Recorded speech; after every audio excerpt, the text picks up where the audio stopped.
Hello aspirants, welcome to our channel. ఈ రోజు వీడియోలో మనం previous year group D question paper గురించి డిస్కస్ చేసుకుందాం. So without further delay let's get it to the video. చూడండి, ఇక్కడ క్వశ్చన్లో ఏమంటున్నాడు అంటే 8 men and 12 women can build a wall in 10 days. 6 men and 8 women can build the same in 14 days.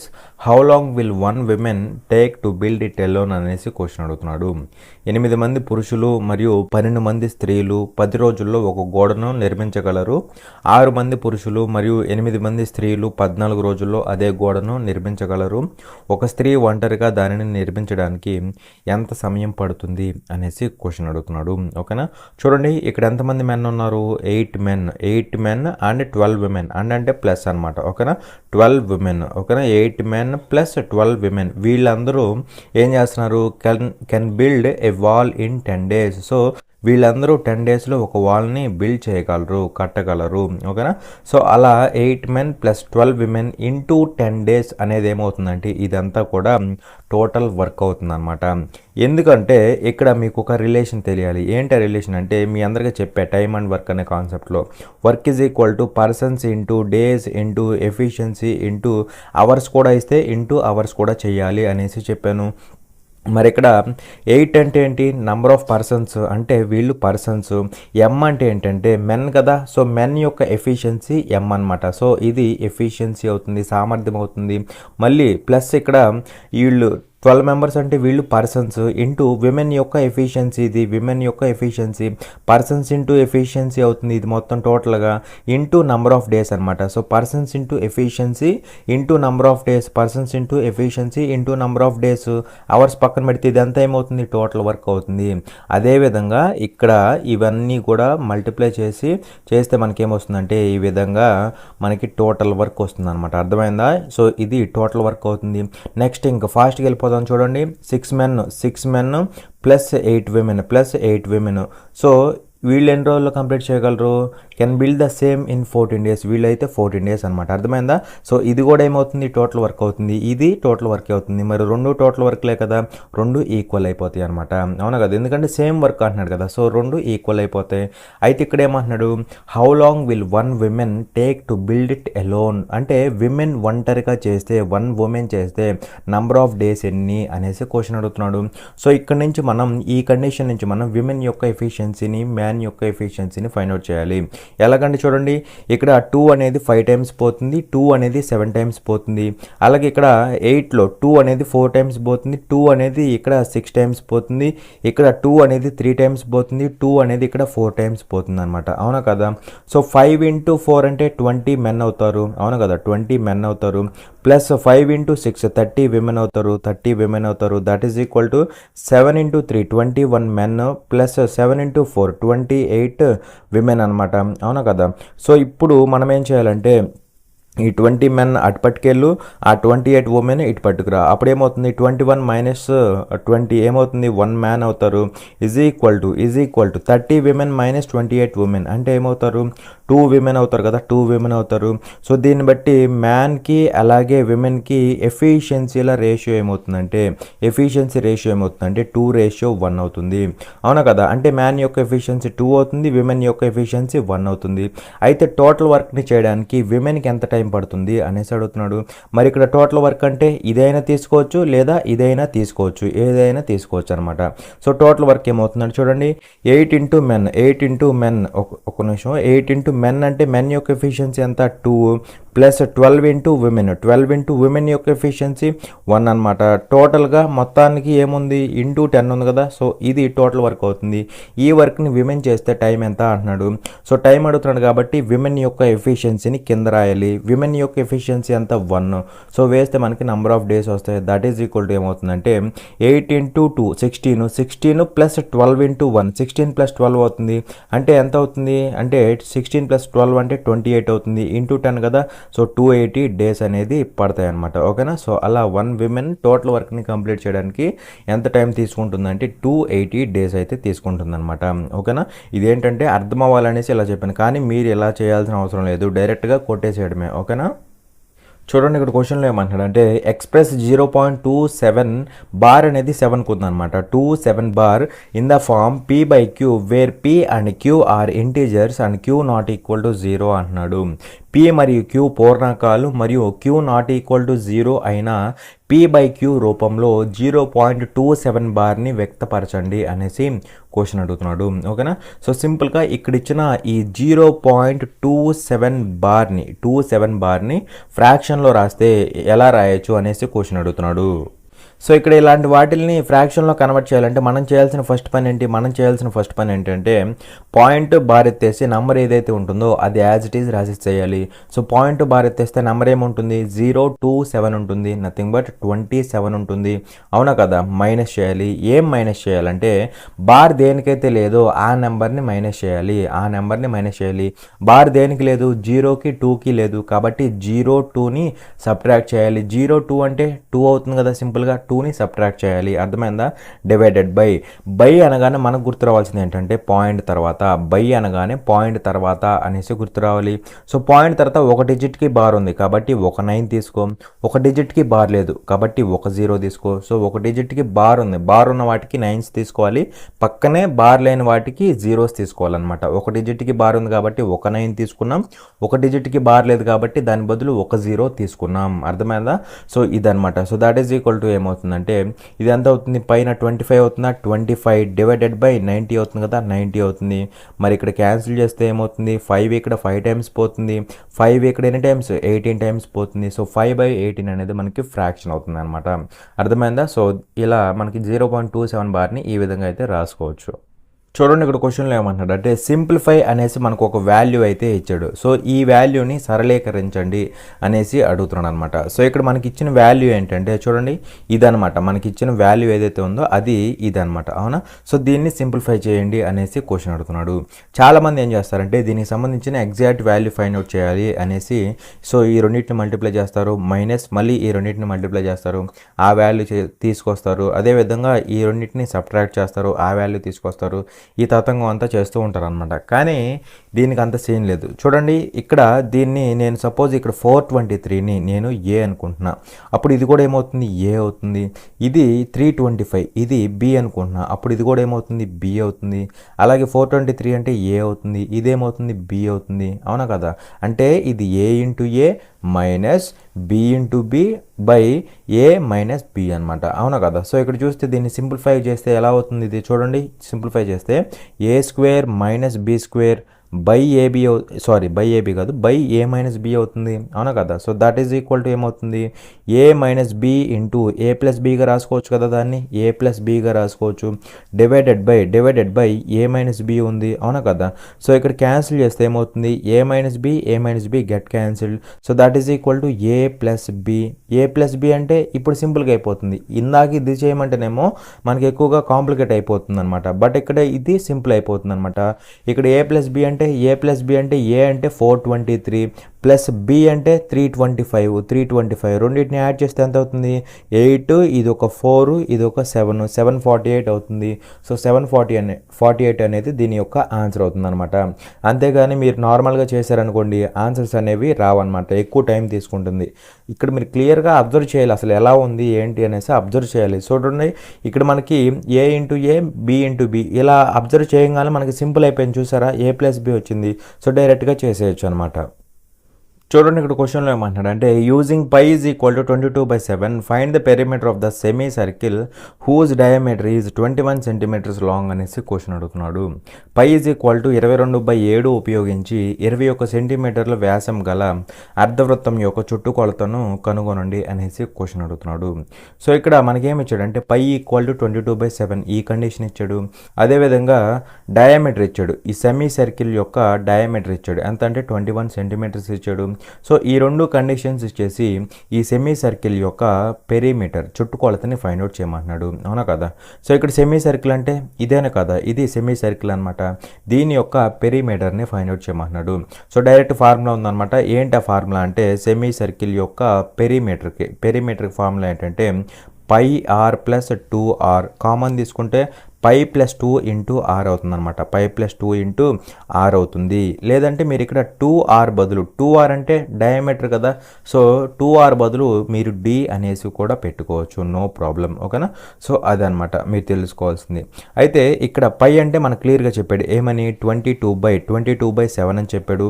Plus 2 ఉంది into radius అనేది జాగ్రత్త తీసుకోవాలి. ఇక్కడ మనకి ఇచ్చింది ఏంటి, డయామీటర్ అంటే 2 టైమ్స్ ఆఫ్ రేడియస్ ఎంత అంటే 21.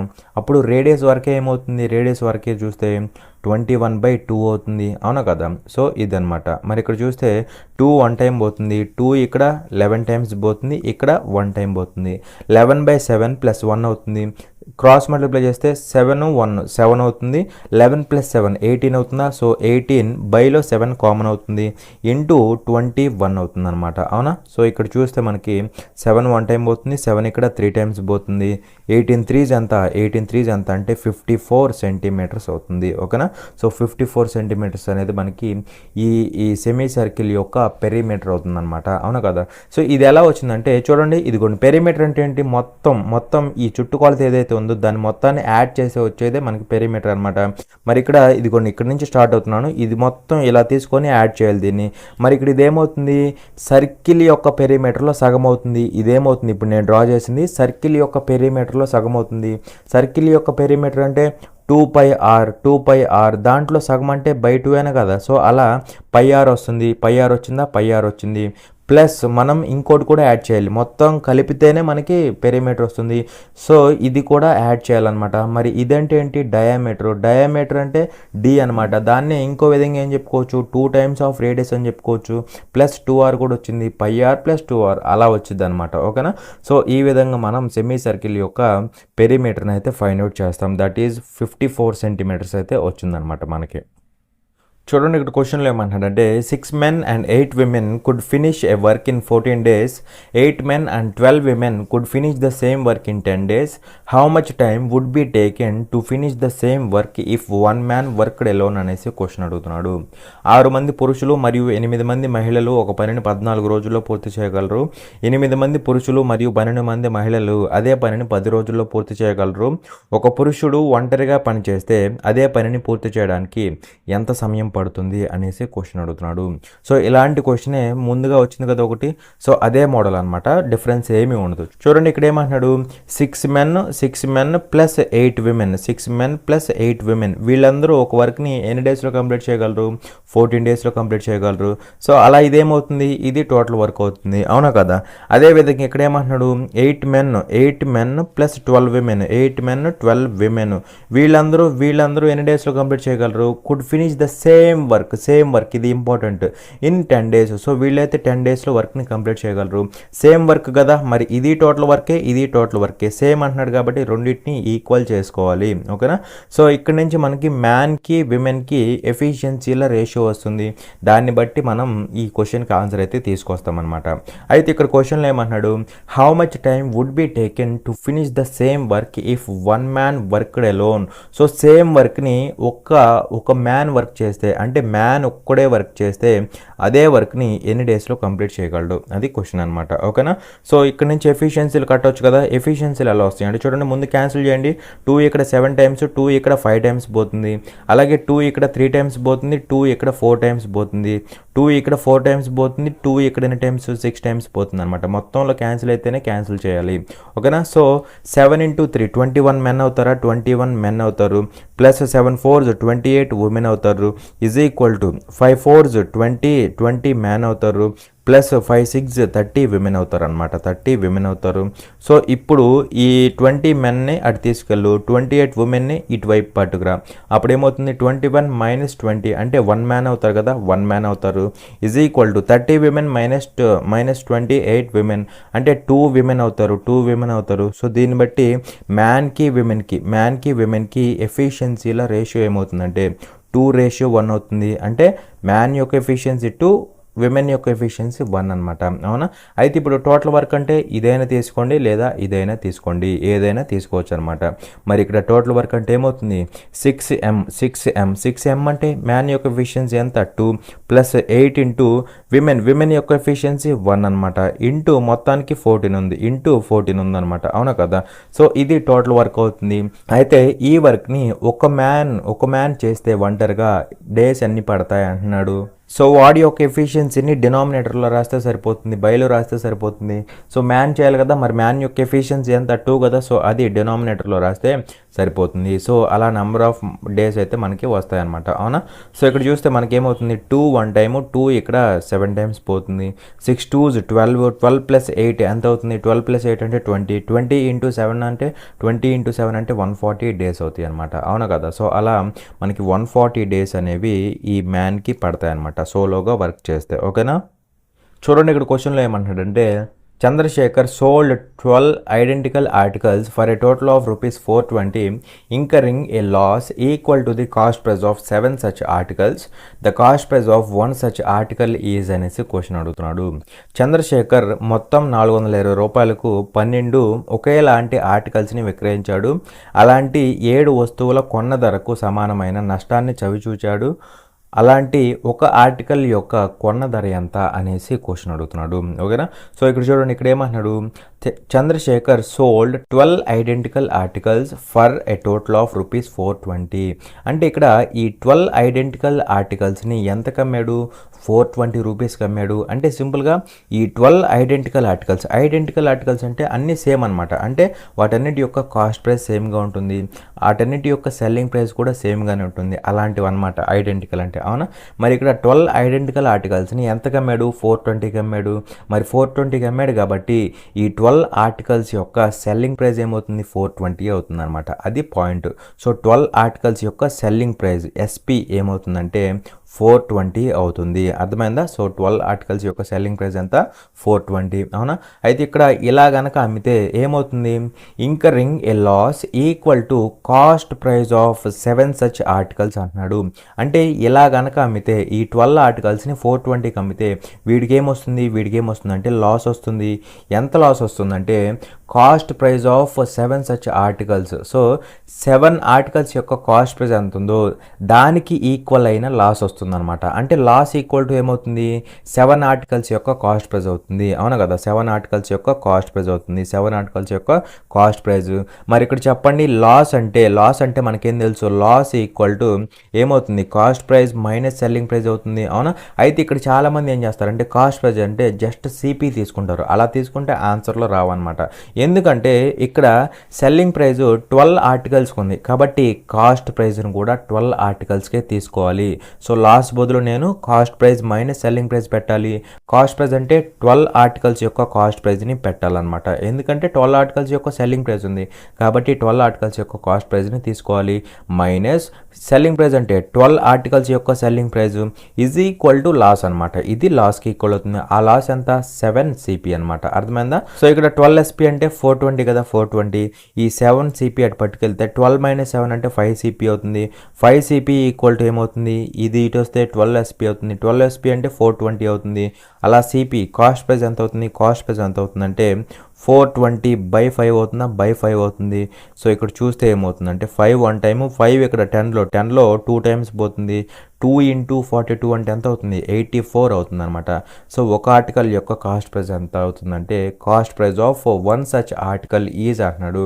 మనల్ని అడిగింది కూడా అదే కదా. సో 1 సచ్ ఆర్టికల్ అంటే కాస్ట్ ప్రైస్ ఎంత అవుతుందంటే ₹84 అవుతుంది అనమాట. చూడండి ఇక్కడ క్వశ్చన్లో ఏమంటున్నాడు అంటే సింప్లిఫై అనేసి మనకు ఒక వాల్యూ ఇచ్చాడు, దాన్ని సింప్లిఫై చేయమంటున్నాడు. సో ఈ వాల్యూని సరళీకరించండి అనేసి క్వశ్చన్ అడుగుతున్నాడు. ఓకేనా? సో ఇక్కడ ఇచ్చిన వాల్యూ ఏంటంటే ఇదేనా కదా, ఇది ఇచ్చిన వాల్యూ అనమాట. అవునా? సో దీన్ని సింప్లిఫై చేయమంటున్నాడు. అయితే ఇక్కడ మళ్ళీ నార్మల్ ప్రొసీజర్ చేయకూడదు, ఎట్టి పరిస్థితుల్లో చేయకూడదు. సింపుల్గా ఎలా ఆలోచించాలంటే చూడండి, ఇక్కడ 4.32 ఇంటూ 4.32 దీన్ని నేను ఏ అనుకుంటున్నా, ఇది కూడా ఏ అవుతుంది ఆటోమేటిక్. ఆటోమేటిక్గా, అవునా, మైనస్ ఇక్కడ 2.64ని బి అనుకుంటున్నా, ఇది కూడా బి అయిపోతుంది. అంటే ఇక్కడికి ఏమొస్తుంది మనకి ఏ స్క్వేర్ మైనస్ బి స్క్వేర్ వస్తుంది. అంటే ఇక్కడ కూడా ఏదో ఈజీ టర్మ్ అనేది ఉందన్నమాట. కానీ ఇక్కడ మనకి ఇది డైరెక్ట్గా లేదు, ఇది డైరెక్ట్గా లేదు. మరి ఈ 1.68 అనేది ఎలా వస్తుందంటే చూడండి, 1.68 అనేది ఎలా వస్తుందంటే మీరు క్లియర్గా అబ్జర్వ్ చేస్తే ఈ 1.68ని ఎలా రాసుకోవచ్చు, 4.32 మైనస్ 2.64గా రాసుకోవచ్చు. 4.32 మైనస్ 2.64గా రాసుకోవచ్చు. మరి ఇప్పుడే చెప్పా 4.32 అంటే ఏ అనుకోమని చెప్పా, మైనస్ 2.64 అంటే బి అనుకోమని చెప్పా. అంటే సింపుల్గా దీన్ని ఇంకా సింప్లిఫై చేసి రాస్తే ఎలా వస్తుందంటే ఇది A square minus B square, A square minus B square by A minus B వచ్చింది, బై ఏ మైనస్ బి వచ్చింది. సింపుల్ అయిపోలా, ఇంకేముంది, దీన్ని ఎలా రాసుకోవచ్చు, A minus B into A plus బిగా రాసుకోవచ్చు, అవునా కదా, A minus B into A plus B by A minus B ఉంది. సో క్యాన్సిల్ అయిపోతాయి, ఇది క్యాన్సిల్ అయిపోతాయి. ఏం మిగులుతుంది మనకి, ఏ ప్లస్ బి మిగులుతుంది. ఇది ఎవడేం చేస్తాడు ఇంకా, అవునా. సో ఏ అంటే మనకి ఎంత ఉంది, 4.32 ఉంది, 4.32 ఉంది. ప్లస్ బి అంటే ఇక్కడ ఎంత 2.64, 2.64 అనమాట. సో రెండింటిని యాడ్ చేస్తే ఎంత అవుతుంది, ఇది 6 అవుతుంది, ఇది వచ్చేసరికి 9 అవుతుంది, ఇది వచ్చేసరికి 6 అవుతుంది, 6.96 అనమాట. సో 6.96 అంటే ఆప్షన్ 4 అనమాట, అవునా. మళ్ళీ దీనికోసం ఇది రాలేదే అనేసి కంగారు పడకూడదు. ఇక్కడ ఇంత సింపుల్గా ఇచ్చాడంటే ఖచ్చితంగా ఇక్కడ కూడా ఏదో ఉంటుంది లాజిక్ అనేది, ఆ లాజిక్ పట్టుకుంటే సరిపోతుంది అనమాట, అవునా. సో అలా ఇది ఎలా వస్తుందంటే ఈ రెండింటిని యూజ్ చేస్తే వస్తుంది. ఎలా వస్తుంది, ఏ మైనస్ బి చేస్తే ఈ 1.68 వస్తుంది. అంతేగాని 1.68 ఎలా వచ్చింది అనేసి కంగారు పడకూడదు. ఇక్కడ ఆలోచించాలి, ఇక్కడ ఏదో ఈజీగా ఉంది మనకి, ఇది ఈజీగా ఉందంటే ఆటోమేటిక్గా ఇది కూడా ఈజీగానే ఉంటుంది, ఓకేనా. చూడండి ఇక్కడ క్వశ్చన్లో ఏమంటున్నాడంటే which of the following is the correct empirical formula అనేసి క్వశ్చన్ అడుగుతున్నాడు. కింది వాటిలో సరైన అనుభావిక సూత్రం ఏది అనేసి క్వశ్చన్ అడుగుతున్నాడు. సో డైరెక్ట్ క్వశ్చన్ అనమాట. సో రిలేషన్ ఏంటి అంటే ఆప్షన్ 1 అనమాట. అలాగే ఇక్కడ ఉన్న ఈ 3 అంటే మోడ్, మీన్, అలాగే మీడియన్, ఈ మూడిటికి ఇంకొక రిలేషన్ కూడా ఉంటుంది. ఏంటి రిలేషన్ అంటే mode is equal to 3 median minus 2 mean, 3 median minus 2 mean అనమాట, ఓకేనా, మైనస్ 2 మీన్. సో ఇక్కడి నుంచే మనకి ఇది కూడా వస్తుంది అనమాట. ఎలా వస్తుందంటే చూడండి, ఇక్కడ ఇది మోడ్ కదా, సో మోడ్ అయితే ఇక్కడ నేనేం చేస్తానంటే ఇటు మైనస్ మీడియన్ చేస్తా, ఇటు కూడా చేయాలి కదా, మరి క్యాన్సిల్ అయిపోతే మళ్ళీ వాల్యూ సేమ్ రావాలి కదా, అందుకని ఇటు మైనస్ మీన్, ఇటు కూడా మైనస్ మీన్ చేసాం. అప్పుడు ఇదేమవుతుంది, మోడ్ మైనస్ మీన్ అవుతుంది. ఇక్కడ ఇదేమవుతుంది, ఇక్కడ ఈ రెండు కలిసి ఏమవుతాయి, -3 మీన్ అవుతాయి, అవునా కదా, -3 మీన్ అవుతాయి. మరి ఇక్కడ ఈ రెండిట్లో కామన్ తీస్తే 3 కామన్ వస్తుంది కదా, 3 కామన్ వచ్చింది, ఇటు వెళ్ళిపోతే బై 3 అవుతుంది. ఇక్కడ 3 కామన్ వచ్చేసింది కదా, సో 3 కామన్ వచ్చేస్తే ఇక్కడ ఏముంటుంది, మీడియన్ ఉంటుంది. మీడియన్ -3 బయటకు వెళ్ళిపోతే మీన్ ఉంటుంది అనమాట, అవునా. సో మీడియన్ మైనస్ మీన్ అవుతుంది, ఇజ్ ఈక్వల్ టు ఏమవుతుంది, మోడ్ మైనస్ మీన్ బై 3 అవుతుంది. Mode minus mean by 3 is equal to ఏమవుతుంది, మీడియన్ మైనస్ మీన్ అనమాట, ఓకేనా. సో ఇది కూడా ఇంకొక రిలేషన్. అది ఏంటంటే చూడండి ఇదనమాట, ఓకేనా. సో ఇది గుర్తుపెట్టుకోండి, ఎలా ఇచ్చినా సరే మనం కరెక్ట్గా పెట్టే విధానంలో ఉండాలన్నమాట. చూడండి ఇక్కడ క్వశ్చన్లో ఏమంటాడంటే when the selling price of a TV is ₹18,700 the shop keeper incurred a loss of 15%, what should be the selling price of that TV to gain 15% అనేసి క్వశ్చన్ అడుగుతున్నాడు. టీవీ అమ్మకపు ధర ₹18,700 అయినప్పుడు దుకాణదారుడు 15% నష్టపోయాడు. 15% లాభపడాలంటే ఆ టీవీ యొక్క అమ్మకపు ధర ఎంత ఉండాలి అనేసి క్వశ్చన్ అడుగుతున్నాడు, ఓకేనా. చూడండి ఇక్కడ ఏమంటున్నాడు, when the selling price of a TV is ₹18,700 the shop keeper incurred a loss of 15%. అంటే ఇక్కడ సెల్లింగ్ ప్రైస్ ఎంత ఉంది, ఉందంటే ₹18,700 ఉంది. ఇలా ఉన్నప్పుడు ఇది సెల్లింగ్ ప్రైస్ కదా, ఇంత సెల్లింగ్ ప్రైస్ ఉన్నప్పుడు షాప్ కీపర్కి ఏమొచ్చింది, 15% లాస్ వచ్చింది. మరి ఇప్పుడు చెప్పండి 15% లాస్ అంటే సెల్లింగ్ ప్రైస్ ఏమవుతుంది, పర్సంటేజ్లో సెల్లింగ్ ప్రైస్ ఏమవుతుందంటే 100 - 15 అంటే ఎంత అవుతుంది, 85% అవుతుంది. అలా పర్సంటేజ్లో సెల్లింగ్ ప్రైస్ అనేది 85% అవుతుంది. మనీ రూపంలో 18,700 అవుతుంది. సో రెండు సెల్లింగ్ ప్రైస్లు కాబట్టి ఈక్వల్ అవుతాయి.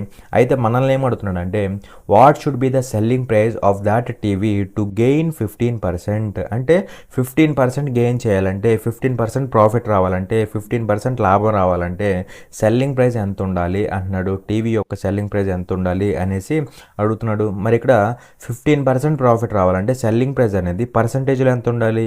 115% ఉండాలి. ప్రాఫిట్ కదా, సో 115% ఉండాలన్నమాట. ఎంత ఉండాలి? 115% ఉండాలి. ఈ వాల్యూ అనేది మనీ రూపంలో ఎంతో కనుక్కుంటే సరిపోతుంది. ఓకేనా? సో చూడండి, సింపుల్ క్వశ్చనే కదా. చూడండి ఇక్కడ పర్సంటేజ్ గెట్ క్యాన్సిల్డ్. మనకి 5 అనేది ఇక్కడ ఎన్ని టైమ్స్ పోతుంది? 5 అనేది ఇక్కడ 17 టైమ్స్ పోతుంది. 5 ఇక్కడ ఎన్ని టైమ్స్ పోతుంది? 5 రోళ్ళు 10, ఇంకా 1 మిగులుతుంది 15, అంటే 3 టైమ్స్ పోతుంది. సో ఇక్కడ మళ్ళీ క్యాన్సిల్ చేసుకోవచ్చు. 17 ఇక్కడ 187లో ఎన్ని టైమ్స్? 18లో 1 టైం పోతుంది, ఇంకా 1 మిగులుతుంది, 17 అవుతుంది, మళ్ళీ 1 టైం పోతుంది, పక్కన 00 కదా, సో 00 అనమాట. 1100 టైమ్స్ అయితే పోతుంది. క్రాస్ మల్టిప్లై చేస్తే 11 × 23 అంటే 11 × 23 అంటే ఎంత అవుతుంది? 253 అవుతుందా? 253 అవుతుంది. ఇంటూ 00 ఉంది కదా, ఇంటూ 100 ఉంది కదా, సో ఇంటూ 100 అనమాట. సో 25300 అనేది మనకి సెల్లింగ్ ప్రైస్ అవుతుంది. ఓకేనా? 25300 అనేది మనకి ఆన్సర్ అవుతుంది. ఓకేనా? చూడండి ఇక్కడ క్వశ్చన్లో ఏమంటున్నాడు అంటే which of the following is RHS of the equation అనేసి మనకు ఒక వాల్యూ అయితే ఇచ్చాడు అనమాట. కింది వాటిలో ఏది ఈ వాల్యూకి సమానం అవుతుంది అనేసి క్వశ్చన్ అడుగుతున్నాడు. ఓకేనా?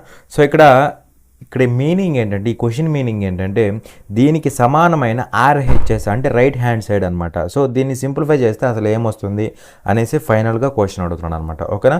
సో ఇక్కడ ఇచ్చిన వాల్యూ ఏంటంటే, చూడండి ఇక్కడ ఇచ్చిన వాల్యూ ఏంటంటే మనకి ఇదనమాట, √1 + sin A / 1 - sin A అనమాట. సో ఇది ఇచ్చేసి దీనికి సంబంధించిన RHS ఏమవుతుంది, రైట్ హ్యాండ్ సైడ్ వాల్యూ ఏమవుతుంది అనేసి అడుగుతున్నాడు. సో ఇక్కడ ఇది మనకు తెలియదు కాబట్టి నేనేం చేస్తానంటే ఇది డైరెక్ట్గా మనకు రాదనమాట. సో నేనేం చేస్తానంటే దీనికోసం ఇక్కడ 1 - sin A ఉంది కదా, సో ఈ 1 - sin A ఉంది కాబట్టి నేను డినామినేటర్లో 1 + sin Aతో మల్టిప్లై చేస్తా, 1 + sin Aతో మల్టిప్లై చేస్తా. మరి ఇక్కడ చేస్తే పైన కూడా చేయాలి కదా, సో ఇక్కడ కూడా 1 + sin Aతో మల్టిప్లై చేస్తా. సో ఇక్కడ చేస్తే ఏమవుతుందంటే చూడండి, 1 + sin A హోల్ స్క్వేర్ అవుతుంది కదా, మరి స్క్వేర్ రూట్ క్యాన్సిల్ అయిపోయి పైన ఏమొస్తుంది మనకి 1 + sin A బయటకు వస్తుంది, 1 + sin A బయటకు వస్తుంది.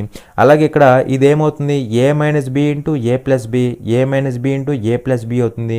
అంటే ఇక్కడ A² - B² అవుతుంది కదా, సో 1² - sin² A అవుతుంది, 1² - sin² A అవుతుంది. ఈ రెండింటి యొక్క ప్రొడక్ట్ అనేది దట్ ఈజ్ ఈక్వల్ టు ఏమవుతుంది, cos² A అవుతుంది. రిలేషన్ ఉంది కదా, సో cos² A అవుతుంది.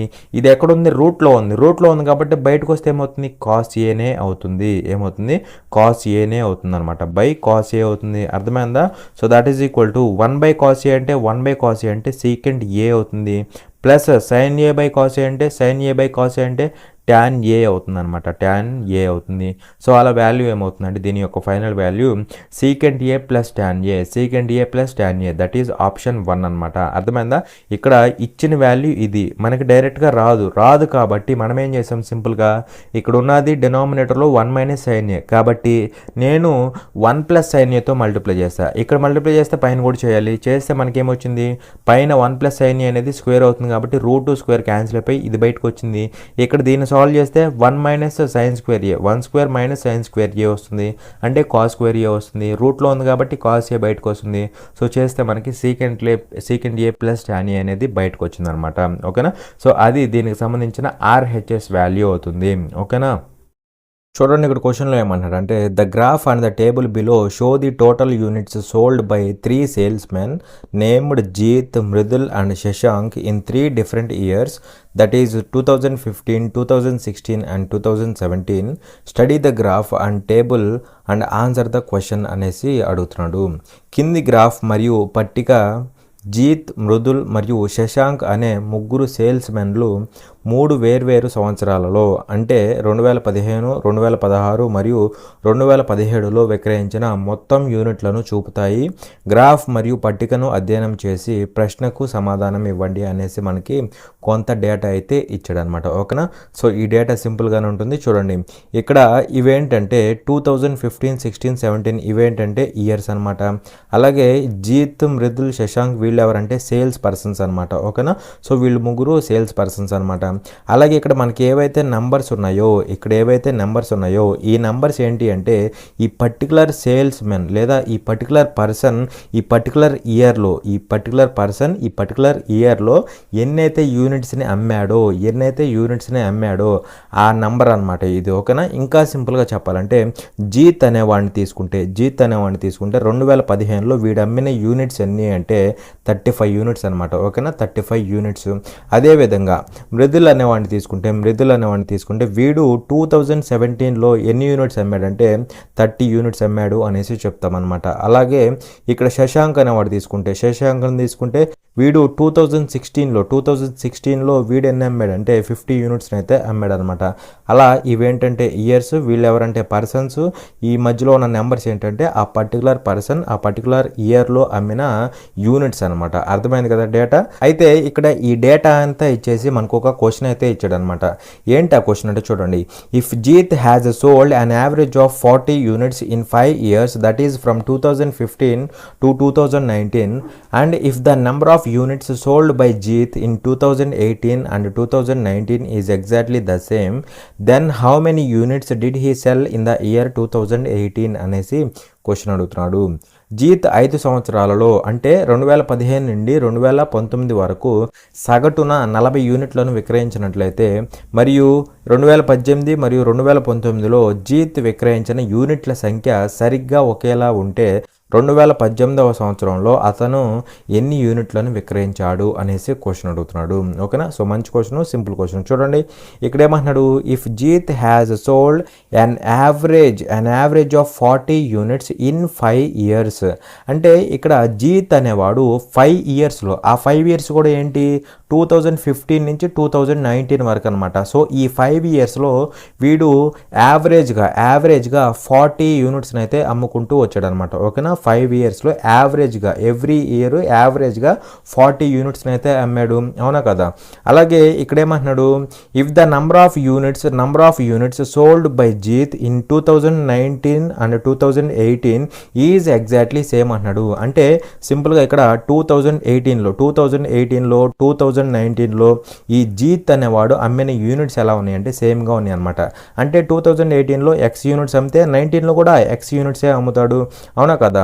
అయితే ఇక్కడ క్వశ్చన్లో ఏమంటున్నాడు, then how many units did he sell in the year 2018, so 2018లో ఎన్ని యూనిట్స్ అమ్మాడు అంటున్నాడు. సో ఇక్కడ ఎక్స్ యూనిట్స్ని కదా అమ్మింది, సో ఆ ఎక్స్ యూనిట్స్ వాల్యూ కనుక్కుంటే సరిపోతుంది. ఓకేనా, సో సింపుల్ క్వశ్చన్ కదా. మరి ఇక్కడ చెప్పండి 5 years యొక్క యావరేజ్ ఎంత 40, అప్పుడు 5 years యొక్క సమ్ ఎంత అవ్వాలి 5 into 40 అవ్వాలి. 5 years యొక్క యావరేజ్ అనేది 40, సమ్ కావాలంటే 5 into 40 చేయాలి. 5 years యొక్క సమ్ కావాలంటే 5 into 40 చేయాలి. ఎంత అవుతుంది 200 అవుతుంది కదా, 200 అవుతుంది. ఇది 5 years యొక్క సమ్ అనమాట. అలాగే 1 minute కింద రాసుకుందాం. ఇది 200 అనేది 5 years యొక్క సమ్ అనమాట. అలాగే ఇక్కడ నుంచి కూడా టేబుల్ నుంచి కూడా మనం 5 years యొక్క సమ్ తీసుకురావచ్చు. ఎలాగంటే జీత్ కదా అడిగింది, జీత్ అనమాట. సో జీత్ అయితే ఇక్కడ 2015, 16, 17 ఈ 3 years యొక్క సమ్ ఇది. 3 years యొక్క సమ్ ఎంత అవుతుంది అంటే 35, 40, 55.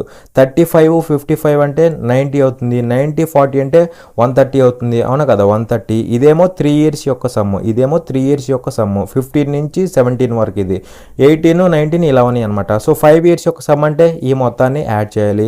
మరి ఇది 5 years యొక్క సమ్మే, ఇది కూడా 5 years యొక్క సమ్మే. మరి రెండు ఈక్వల్ అవుతాయి కదా, సో రెండు ఈక్వల్ అవుతాయి అనమాట. అర్థమైందా. సో ఈ పాయింట్ పట్టుకుంటే మనం ఎక్స్ వాల్యూని సింపుల్గా ఫైండ్ అవుట్ చేయొచ్చు. అడిగింది ఎక్స్ వాల్యూనే కదా. సో ఇక్కడ నుంచి చూడండి, ఇక్కడ ఏమవుతుంది, ఇది ఇటు వస్తే 70 అవుతుందా, 70 = 2x. దీని నుంచి x = ఏమవుతుంది 35 యూనిట్స్ అవుతుంది అనమాట. ఓకేనా, సో 35 యూనిట్స్ అనేది మనకి ఆన్సర్ అవుతుంది. అర్థమైందా. ఇక్కడ మీరు పట్టుకోవాల్సింది ఏంటంటే ఇక్కడ 5 years యొక్క యావరేజ్ ఎంత అంటే 40. 5 years యొక్క యావరేజ్ ఎంత అంటే 40. అప్పుడు సమ్ ఏమవుతుంది 5 into 40 అవుతుంది. అలా 5 years యొక్క సమ్ అనేది ఇది. అలాగే ఇక్కడ నుంచి కూడా మనం ఇచ్చిన టేబుల్ నుంచి కూడా 5 years యొక్క సమ్ని ఫైండ్ అవుట్ చేయొచ్చు. ఎలాగంటే 15, 16, 17 ఈ 3 years యొక్క సమ్ ఎవరి సమ్ తీసుకోవాలి, జీత్ అంటున్నాడు కదా, జీత్ కాబట్టి జీత్ యొక్క సమ్ తీసుకోవాలి. ఎంత అవుతుంది ఇక్కడ ఈ 3 yearsకి 130 అయింది. అలాగే అడిషనల్గా 18, 19 ఈ 2 years కూడా ఉన్నాయి కదా, ఈ 2 years యొక్క సమ్ కూడా యాడ్ చేయాలి. అప్పుడు 5 years యొక్క సమ్ వస్తుంది. అది ఇది ఈక్వల్ చేస్తే ఎక్స్ వాల్యూ 2018లో అమ్మిన యూనిట్స్ ఎన్ని అన్నాడు, ఎక్స్ వాల్యూ కదా అది. సో ఎక్స్ వాల్యూ కనుక్కుంటే సరిపోతుంది. ఓకేనా. చూడండి ఇక్కడ క్వశ్చన్లో ఏమంటున్నాడు అంటే find the median of the data అనేసి క్వశ్చన్ అడుగుతున్నాడు. ఇచ్చిన డేటా యొక్క మధ్యగతాన్ని కనుగొనండి అనేసి క్వశ్చన్ అడుగుతున్నాడు.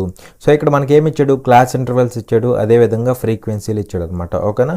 సో ఆ డేటా ఇలా రాసుకోవచ్చు కదా. సో ఇదనమాట. అయితే ఇక్కడ మనల్ని అడిగింది ఏంటంటే మీడియన్ కదా. సో మీడియన్ అంటే మనం యాడ్ చేయాల్సిన ఎక్స్ట్రా కాలం ఏంటంటే క్యుములేటివ్ ఫ్రీక్వెన్సీ, సంచిత పౌనపున్యము అనేసి అంటామన్నమాట. సో ఈ క్యుములేటివ్ ఫ్రీక్వెన్సీని ఎలా ఫైండ్ అవుట్ చేస్తామంటే చూడండి, ఫస్ట్ ఫ్రీక్వెన్సీ తీసుకోండి. స్టార్టింగ్లో ఎంత ఉంది, 2 ఉంది కదా, 2 తీసేసుకోండి. తర్వాత ఏమవుతుందంటే 2 + 4 ఇలా క్రాస్గా యాడ్ చేయండి. 2 + 4 ఎంత అవుతుంది, 6 అవుతుంది. 6 + 7 ఎంత అవుతుంది, 13. 13 + 9 ఎంత అవుతుంది, 22. 22 + 10 ఎంత అవుతుంది, 32. 32 + 12 ఎంత అవుతుంది, 44 అవుతుంది. 44 + 6 ఎంత అవుతుంది, 50 అవుతుంది అనమాట. అలా మనకి క్యూములేటివ్ ఫ్రీక్వెన్సీస్ అయితే వస్తాయన్నమాట. సో ఇప్పుడు మనం కనుక్కోవాల్సింది ఏంటంటే సమ్ ఆఫ్ ది ఫ్రీక్వెన్సీస్ అంటే ఇదేమవుతుందంటే క్యాపిటల్ N అవుతుంది. ఆ N వాల్యూ ఎంత అవుతుందంటే కళ్ళు మూసుకొని ఇక్కడ వచ్చిన లాస్ట్ వాల్యూవే N అవుతుంది. లేదంటే ఈ ఫ్రీక్వెన్సీలు మొత్తాన్ని యాడ్ చేసినా సరే మనకి N వాల్యూ వస్తుంది. ఎంత అవుతుందంటే మనకి 50 అవుతుంది అనమాట. ఓకేనా. ఇక్కడ కనుక కరెక్ట్గా చేస్తే లాస్ట్ వాల్యూవే మనకి N వాల్యూ అవుతుంది. అవునా. మరి ఇక్కడ ఇప్పుడు మనం చేయాల్సింది ఏంటంటే N/2 కనుక్కోండి. N/2 అంటే ఎంత అవుతుంది, 50/2 దట్ ఈస్ 25 అవుతుంది. ఇప్పుడు ఈ 25 కంటే జస్ట్ పెద్దగా ఉన్న క్యూములేటివ్ ఫ్రీక్వెన్సీ చూడండి. 25 కంటే జస్ట్ పెద్దగా ఉండాలి. దానికంటే జస్ట్ పెద్దగా ఉన్నది ఏంటి, ఇదేనా కదా, ఇది. అఫ్ కోర్స్ ఇవి కూడా ఉంటాయి, కాకపోతే దానికంటే జస్ట్ పెద్దది ఏంటి అంటే 32 అనమాట. సో 32 అనేది ఇక్కడ దీనికంటే జస్ట్ పెద్ద వాల్యూ. సో ఇది మొత్తం ఏమవుతుందంటే మనం దీన్ని మీడియన్ క్లాస్గా తీసుకుంటాం. అయితే ఇక్కడున్న ఫ్రీక్వెన్సీని మనం ఎఫ్గా కన్సిడర్ చేయాలి. దీనికి పైన దీన్ని క్యుములేటివ్ ఫ్రీక్వెన్సీగా కన్సిడర్ చేయాలి. ఇక్కడున్న దీన్ని లోయర్ బౌండరీగా కన్సిడర్ చేయాలి. అయితే ఇప్పుడు మనల్ని అడిగింది మీడియన్ కదా. సో మీడియన్ ఈక్వల్ టు ఏమవుతుందంటే L + N/2 - CF by F into H అనమాట. ఓకేనా. అయితే ఇక్కడ హెచ్ అంటే height of the class. Difference ఎంత అంటే 10 అనమాట. సో ఇది హెచ్గా కన్సిడర్ చేయాలి. సో సబ్స్టిట్యూట్ చేస్తే మనకి మీడియన్ వస్తుంది. L ఈక్వల్ టు ఎంత అంటే 40 ప్లస్ N/2 అంటే ఇప్పుడే వచ్చింది 25 మైనస్ CF అంటే 22 అనమాట. బై ఎఫ్ అంటే 10 అనమాట. ఇంటూ హెచ్ అంటే అది కూడా ఇంటూ 10 అనమాట. ఓకేనా. So 10 get cancelled. ఇదేమవుతుందంటే 40 ప్లస్ ఇది 3 అవుతుంది కదా. So that is equal to 43 అవుతుంది అనమాట. అలా మనకి మీడియన్ ఏమవుతుందంటే మీడియన్ విల్ బి 43. అర్థమైందా. సో ఇక్కడ ఎఫ్ ఈ క్లాస్లోనే తీసుకుంటాం, బట్ క్యూములేటివ్ ఫ్రీక్వెన్సీ మాత్రం దీనికి పైన ఉన్న క్లాస్లో తీసుకుంటాం అనమాట. దీనికంటే ముందు వచ్చే క్లాస్లో తీసుకుంటాం. అది మనకి క్యూములేటివ్ ఫ్రీక్వెన్సీగా కన్సిడర్ చేయాలి. ఓకేనా. చూడండి ఇక్కడ క్వశ్చన్లో ఏమంటున్నాడు అంటే 1500 people visited an exhibition on Saturday while 1680 visited on Sunday. The percentage increase in the number of people visiting the exhibition is అనేసి క్వశ్చన్ అడుగుతున్నాడు. శనివారం నాడు 1500 మంది ప్రదర్శనను సందర్శించగా ఆదివారం నాడు 1680 మంది సందర్శించారు. ప్రదర్శనను సందర్శించే వ్యక్తుల సంఖ్యలో పెరుగుదల శాతం ఎంత అనేసి క్వశ్చన్ అడుగుతున్నాడు. ఓకేనా. చూడండి ఇక్కడ ఏమంటున్నాడు 1500 people visited an exhibition on Saturday while 1680 visited on Sunday అంటున్నాడు. ఓకేనా. అంటే ఇక్కడ శనివారం రోజు 1500 మంది విజిట్ చేశారు. అదే ఆదివారం వచ్చేటప్పటికి 1680 మంది విజిట్ చేశారు అనమాట. అవునా. అయితే ఇక్కడ మనల్ని ఏమడుగుతున్నాడు, the percentage increase in the number of people visiting the exhibition is అంటున్నాడు. అంటే ఇక్కడ ఈ శనివారం 1500 మంది విజిట్ చేశారు కదా. ఆదివారం వచ్చేటప్పటికి 1680 అయ్యారు. అంటే ఇక్కడ నుంచి ఇక్కడికి ఇంక్రీజ్ అయ్యారు. సో ఆ ఇంక్రీజ్ పర్సంటేజ్ ఎంత అనేసి అడుగుతున్నాడు అనమాట. ఓకేనా. ఇనీషియల్గా 1500 మంది అయితే ఇప్పుడు 1680 మంది. ఆ ఇంక్రీజ్ పర్సంటేజ్ ఎంత అంటున్నాడు. మరి ఇక్కడ 1500 ఉండాల్సింది 1680 అయిందంటే ఎంత ఇంక్రీజ్ అయింది అంటే 180 ఇంక్రీజ్ అయింది. దేంతో పోలిస్తే 180 ఇంక్రీజ్ అయింది, దేని మీద 180 ఇంక్రీజ్ అయింది, 1500 మీద 180 ఇంక్రీజ్ అయింది. సో 1500 మీద కాబట్టి బై 1500 పర్సంటేజ్ అంటున్నాడు కదా, ఇంటూ 100 చేస్తే సరిపోతుంది. అర్థమైందా? సో ఇక్కడ చూస్తే ఏమవుతుందంటే 0000 గెట్ క్యాన్సిల్డ్. 15 అనేది 18లో 1 టైం పోతుంది, 3 మిగులుతుంది, 30 అవుతుంది, 2 టైమ్స్ పోతుంది అనమాట. అలా మనకి 12% అనేది ఆన్సర్ అవుతుంది. చూడండి ఇక్కడ క్వశ్చన్లో ఏమంటున్నాడు అంటే the table given below shows the production of different types of house hold items in lakhs by a certain company over the years. Study the table and answer the question అంటున్నాడు. కింద ఇవ్వబడిన పట్టిక సంవత్సరాలలో ఒక నిర్దిష్ట కంపెనీ ద్వారా వివిధ రకాల గృహోపకరణాల ఉత్పత్తిని లక్షల్లో చూపిస్తుంది. పట్టికను అధ్యయనం చేసి ప్రశ్నకు సమాధానం ఇవ్వండి అనేసి మనకి కొంత డేటా అయితే ఇచ్చాడనమాట. సో ఇక్కడ ఈ డేటా అనేది సింపుల్గానే ఉంటుంది, చూడండి జాగ్రత్తగా. ఇక్కడ ఇవేంటంటే ఇవి ఇయర్స్ అనమాట, 2016, 17 ఇవన్నీ ఇయర్స్ అనమాట. అలాగే ఇక్కడ PQRSTU ఇవన్నీ ఏంటంటే ఐటమ్స్ అనమాట, ఓకేనా. అలాగే ఇక్కడ 70, 72 ఇవన్నీ ఇక్కడున్న ఇవన్నీ ఏంటంటే ఆ పర్టికులర్ ఇయర్లో ఆ పర్టికులర్ ఐటమ్స్ అనేవి ఎన్నైతే తయారైనాయో దానికి సంబంధించిన నెంబర్ అనమాట, ఓకేనా. ఆ పర్టికులర్ ఇయర్లో ఆ పర్టికులర్ ఐటమ్స్ అనేవి ఎన్ని తయారైనాయో ఎన్ని ప్రొడ్యూస్ అయినాయో దానికి సంబంధించిన నెంబర్ అనమాట, ఓకేనా. ఇంకా సింపుల్గా చెప్పాలంటే 2016 అనే ఇయర్ తీసుకుంటే ఈ ఇయర్లో P అనే ఐటమ్స్ ఉంటాయి కదా, P ఐటమ్స్. సో ఈ P అనే ఐటమ్స్ అనేవి ఎన్ని ప్రొడ్యూస్ అయినాయి అంటే ఎన్ని తయారైనాయి అంటే 70 తయారైనాయి అనమాట, ఓకేనా. అవి కూడా ల్యాక్స్లో ఉన్నాయి, what ever it may be, మనం 70 అనుకుందాం. 2016లో P అనే ఐటమ్స్ అనేవి 70 తయారైనాయి. ఇదే 2016లో R అనే ఐటమ్స్ ఎన్ని తయారైనాయి, 75 తయారైనాయి. అలా ఇవి ఇయర్స్, ఇవి ఐటమ్స్, ఆ పర్టికులర్ ఇయర్లో ఆ పర్టికులర్ ఐటమ్స్ అనేవి ఎన్ని తయారైనాయో ఆ డేటా ఈ మధ్యలో ఉన్న నెంబర్స్ అనమాట. డేటా అర్థమైంది కదా. అయితే ఇక్కడ క్వశ్చన్లో ఏమంటాడు అంటే which of the following type of house hold item was recorded as having the highest annual growth rate over 1 year in terms of production and in which year అంటున్నాడు. తెలుగులో చూస్తే కింది వాటిలో ఏ రకమైన గృహ వస్తువు ఉత్పత్తి పరంగా ఒక సంవత్సరం పాటు అత్యధిక వార్షిక వృద్ధి రేటును కలిగి ఉన్నట్లు నమోదు చేయబడింది మరియు ఏ సంవత్సరంలో అంటున్నాడు, ఓకేనా. అంటే ఇక్కడ దీని మీనింగ్ ఏంటంటే ఓవర్ 1 year అంటున్నాడు. అంటే 1 year టైంలో ఏ ఐటెంకి యాన్యువల్ గ్రోత్ రేట్ అనేది హైయెస్ట్గా ఉంది అంటున్నాడు. అర్థమైందా? 1 year టైం తీసుకుంటే ఏ ఐటెంకి అత్యధిక వార్షిక వృద్ధి రేట్ ఉంది అంటున్నాడు, యాన్యువల్ గ్రోత్ రేట్ అనేది హైయెస్ట్గా ఉంది అంటున్నాడు. అదేవిధంగా ఆ ఇయర్ ఏంటి అని కూడా అడుగుతున్నాడు అనమాట. ఇన్ విచ్ ఇయర్ అంటున్నాడు కదా, ఆ ఇయర్ ఏంటి కూడా అడుగుతున్నాడు అనమాట, ఓకేనా. సో ఇప్పుడు మనం ఏం చేయబోతున్నాం అంటే ఆప్షన్ వెరిఫై చేయబోతున్నాం. త్రూ ఆప్షన్ వెళ్తే మనకి సింపుల్గా ఉంటుందన్నమాట. సో ఎలా వెరిఫై చేస్తామంటే చూడండి, ఇక్కడ ఏమి ఇచ్చాడు, ఫస్ట్ ఆప్షన్లో ఐటమ్ ఎస్ ఇన్ 2017 అంటున్నాడు. Item yes 2017. సో ప్రొడక్షన్ ఎంత అంటే 100 అని కదా, సో 100 అనమాట. ఎస్ 2018. సో కలిపి ఉన్నది ఇదే కదా, ఈ రెండింటిని కవర్ చేసేది ఇదే అనమాట, అవునా కదా. సో ఇది ఫస్ట్ ఆప్షన్ అనమాట, ఇది first option. Next second option చూడండి, item Q in 2018. Item Q 2018 అంటే ఏమవుతుంది, ఇదేనే కదా, 95 కదా ప్రొడక్షన్ అనేది, ఇది ప్రొడక్షన్ అనమాట. ఇన్ టర్మ్స్ ఆఫ్ ప్రొడక్షన్ అని కూడా వాడుతున్నాడు, అందుకే ప్రొడక్షన్లో తీసుకుంటున్నాం అనమాట. సో ఇది సెకండ్ ఆప్షన్. థర్డ్ ఆప్షన్ చూడండి, item P in 2017. Item P 2017 ఎంత ప్రొడక్షన్, 72 కదా, 72 అనమాట. ఇది ఆప్షన్ 3 అనమాట, ఓకేనా. అలాగే నెక్స్ట్ ఐటమ్ ఆర్ ఎప్పుడు 2018 అనమాట, ఓకేనా. సో ఇది అనమాట, అవునా కదా. ఆర్ 2018 అంటే ఇది ఏంటంటే ఆప్షన్ 4 అనమాట, అవునా. సో ఇప్పుడు మనం ఏం చేయబోతున్నాం అంటే యాన్యువల్ గ్రోత్ రేట్ని ఫైండ్ అవుట్ చేయబోతున్నాం. ఏం కనుక్కోబోతున్నాం మనం, యాన్యువల్ గ్రోత్ రేట్ని ఫైండ్ అవుట్ చేయబోతున్నాం. అది కూడా ఎలాగా, ఓవర్ 1 yearకి అనమాట, ఓకేనా. ఓవర్ 1 year అంటున్నారు కదా, సో 1 yearకి కనుక్కోబోతున్నాం. కనుక్కున్న తర్వాత ఈ 4గిటికి వస్తాయి కదా యాన్యువల్ గ్రోత్ రేట్స్, వాటిల్లో ఏది హైయెస్ట్ ఉంటే అది మనకి ఆప్షన్ అయిపోతుంది అనమాట, ఓకేనా. సో అలాగే మనం ఇయర్ కూడా చెప్పాలి, ఓకేనా. చూడండి ఇక్కడ annual growth rate over 1 year అంటే చూడండి, ఇప్పుడు ఫస్ట్ ఆప్షన్ తీసుకోండి. ఫస్ట్ ఆప్షన్ యొక్క యాన్యువల్ గ్రోత్ రేట్ని ఎలా ఫైండ్ అవుట్ చేస్తామంటే దాని ముందున్న ఇయర్తో పోలిస్తే మనకి యాన్యువల్ గ్రోత్ రేట్ అనేది వస్తుందన్నమాట. దీని ముందు ప్రొడక్షన్ ఎంత, ఇక్కడ 100, దీని ముందు ప్రొడక్షన్ ఎంత 90.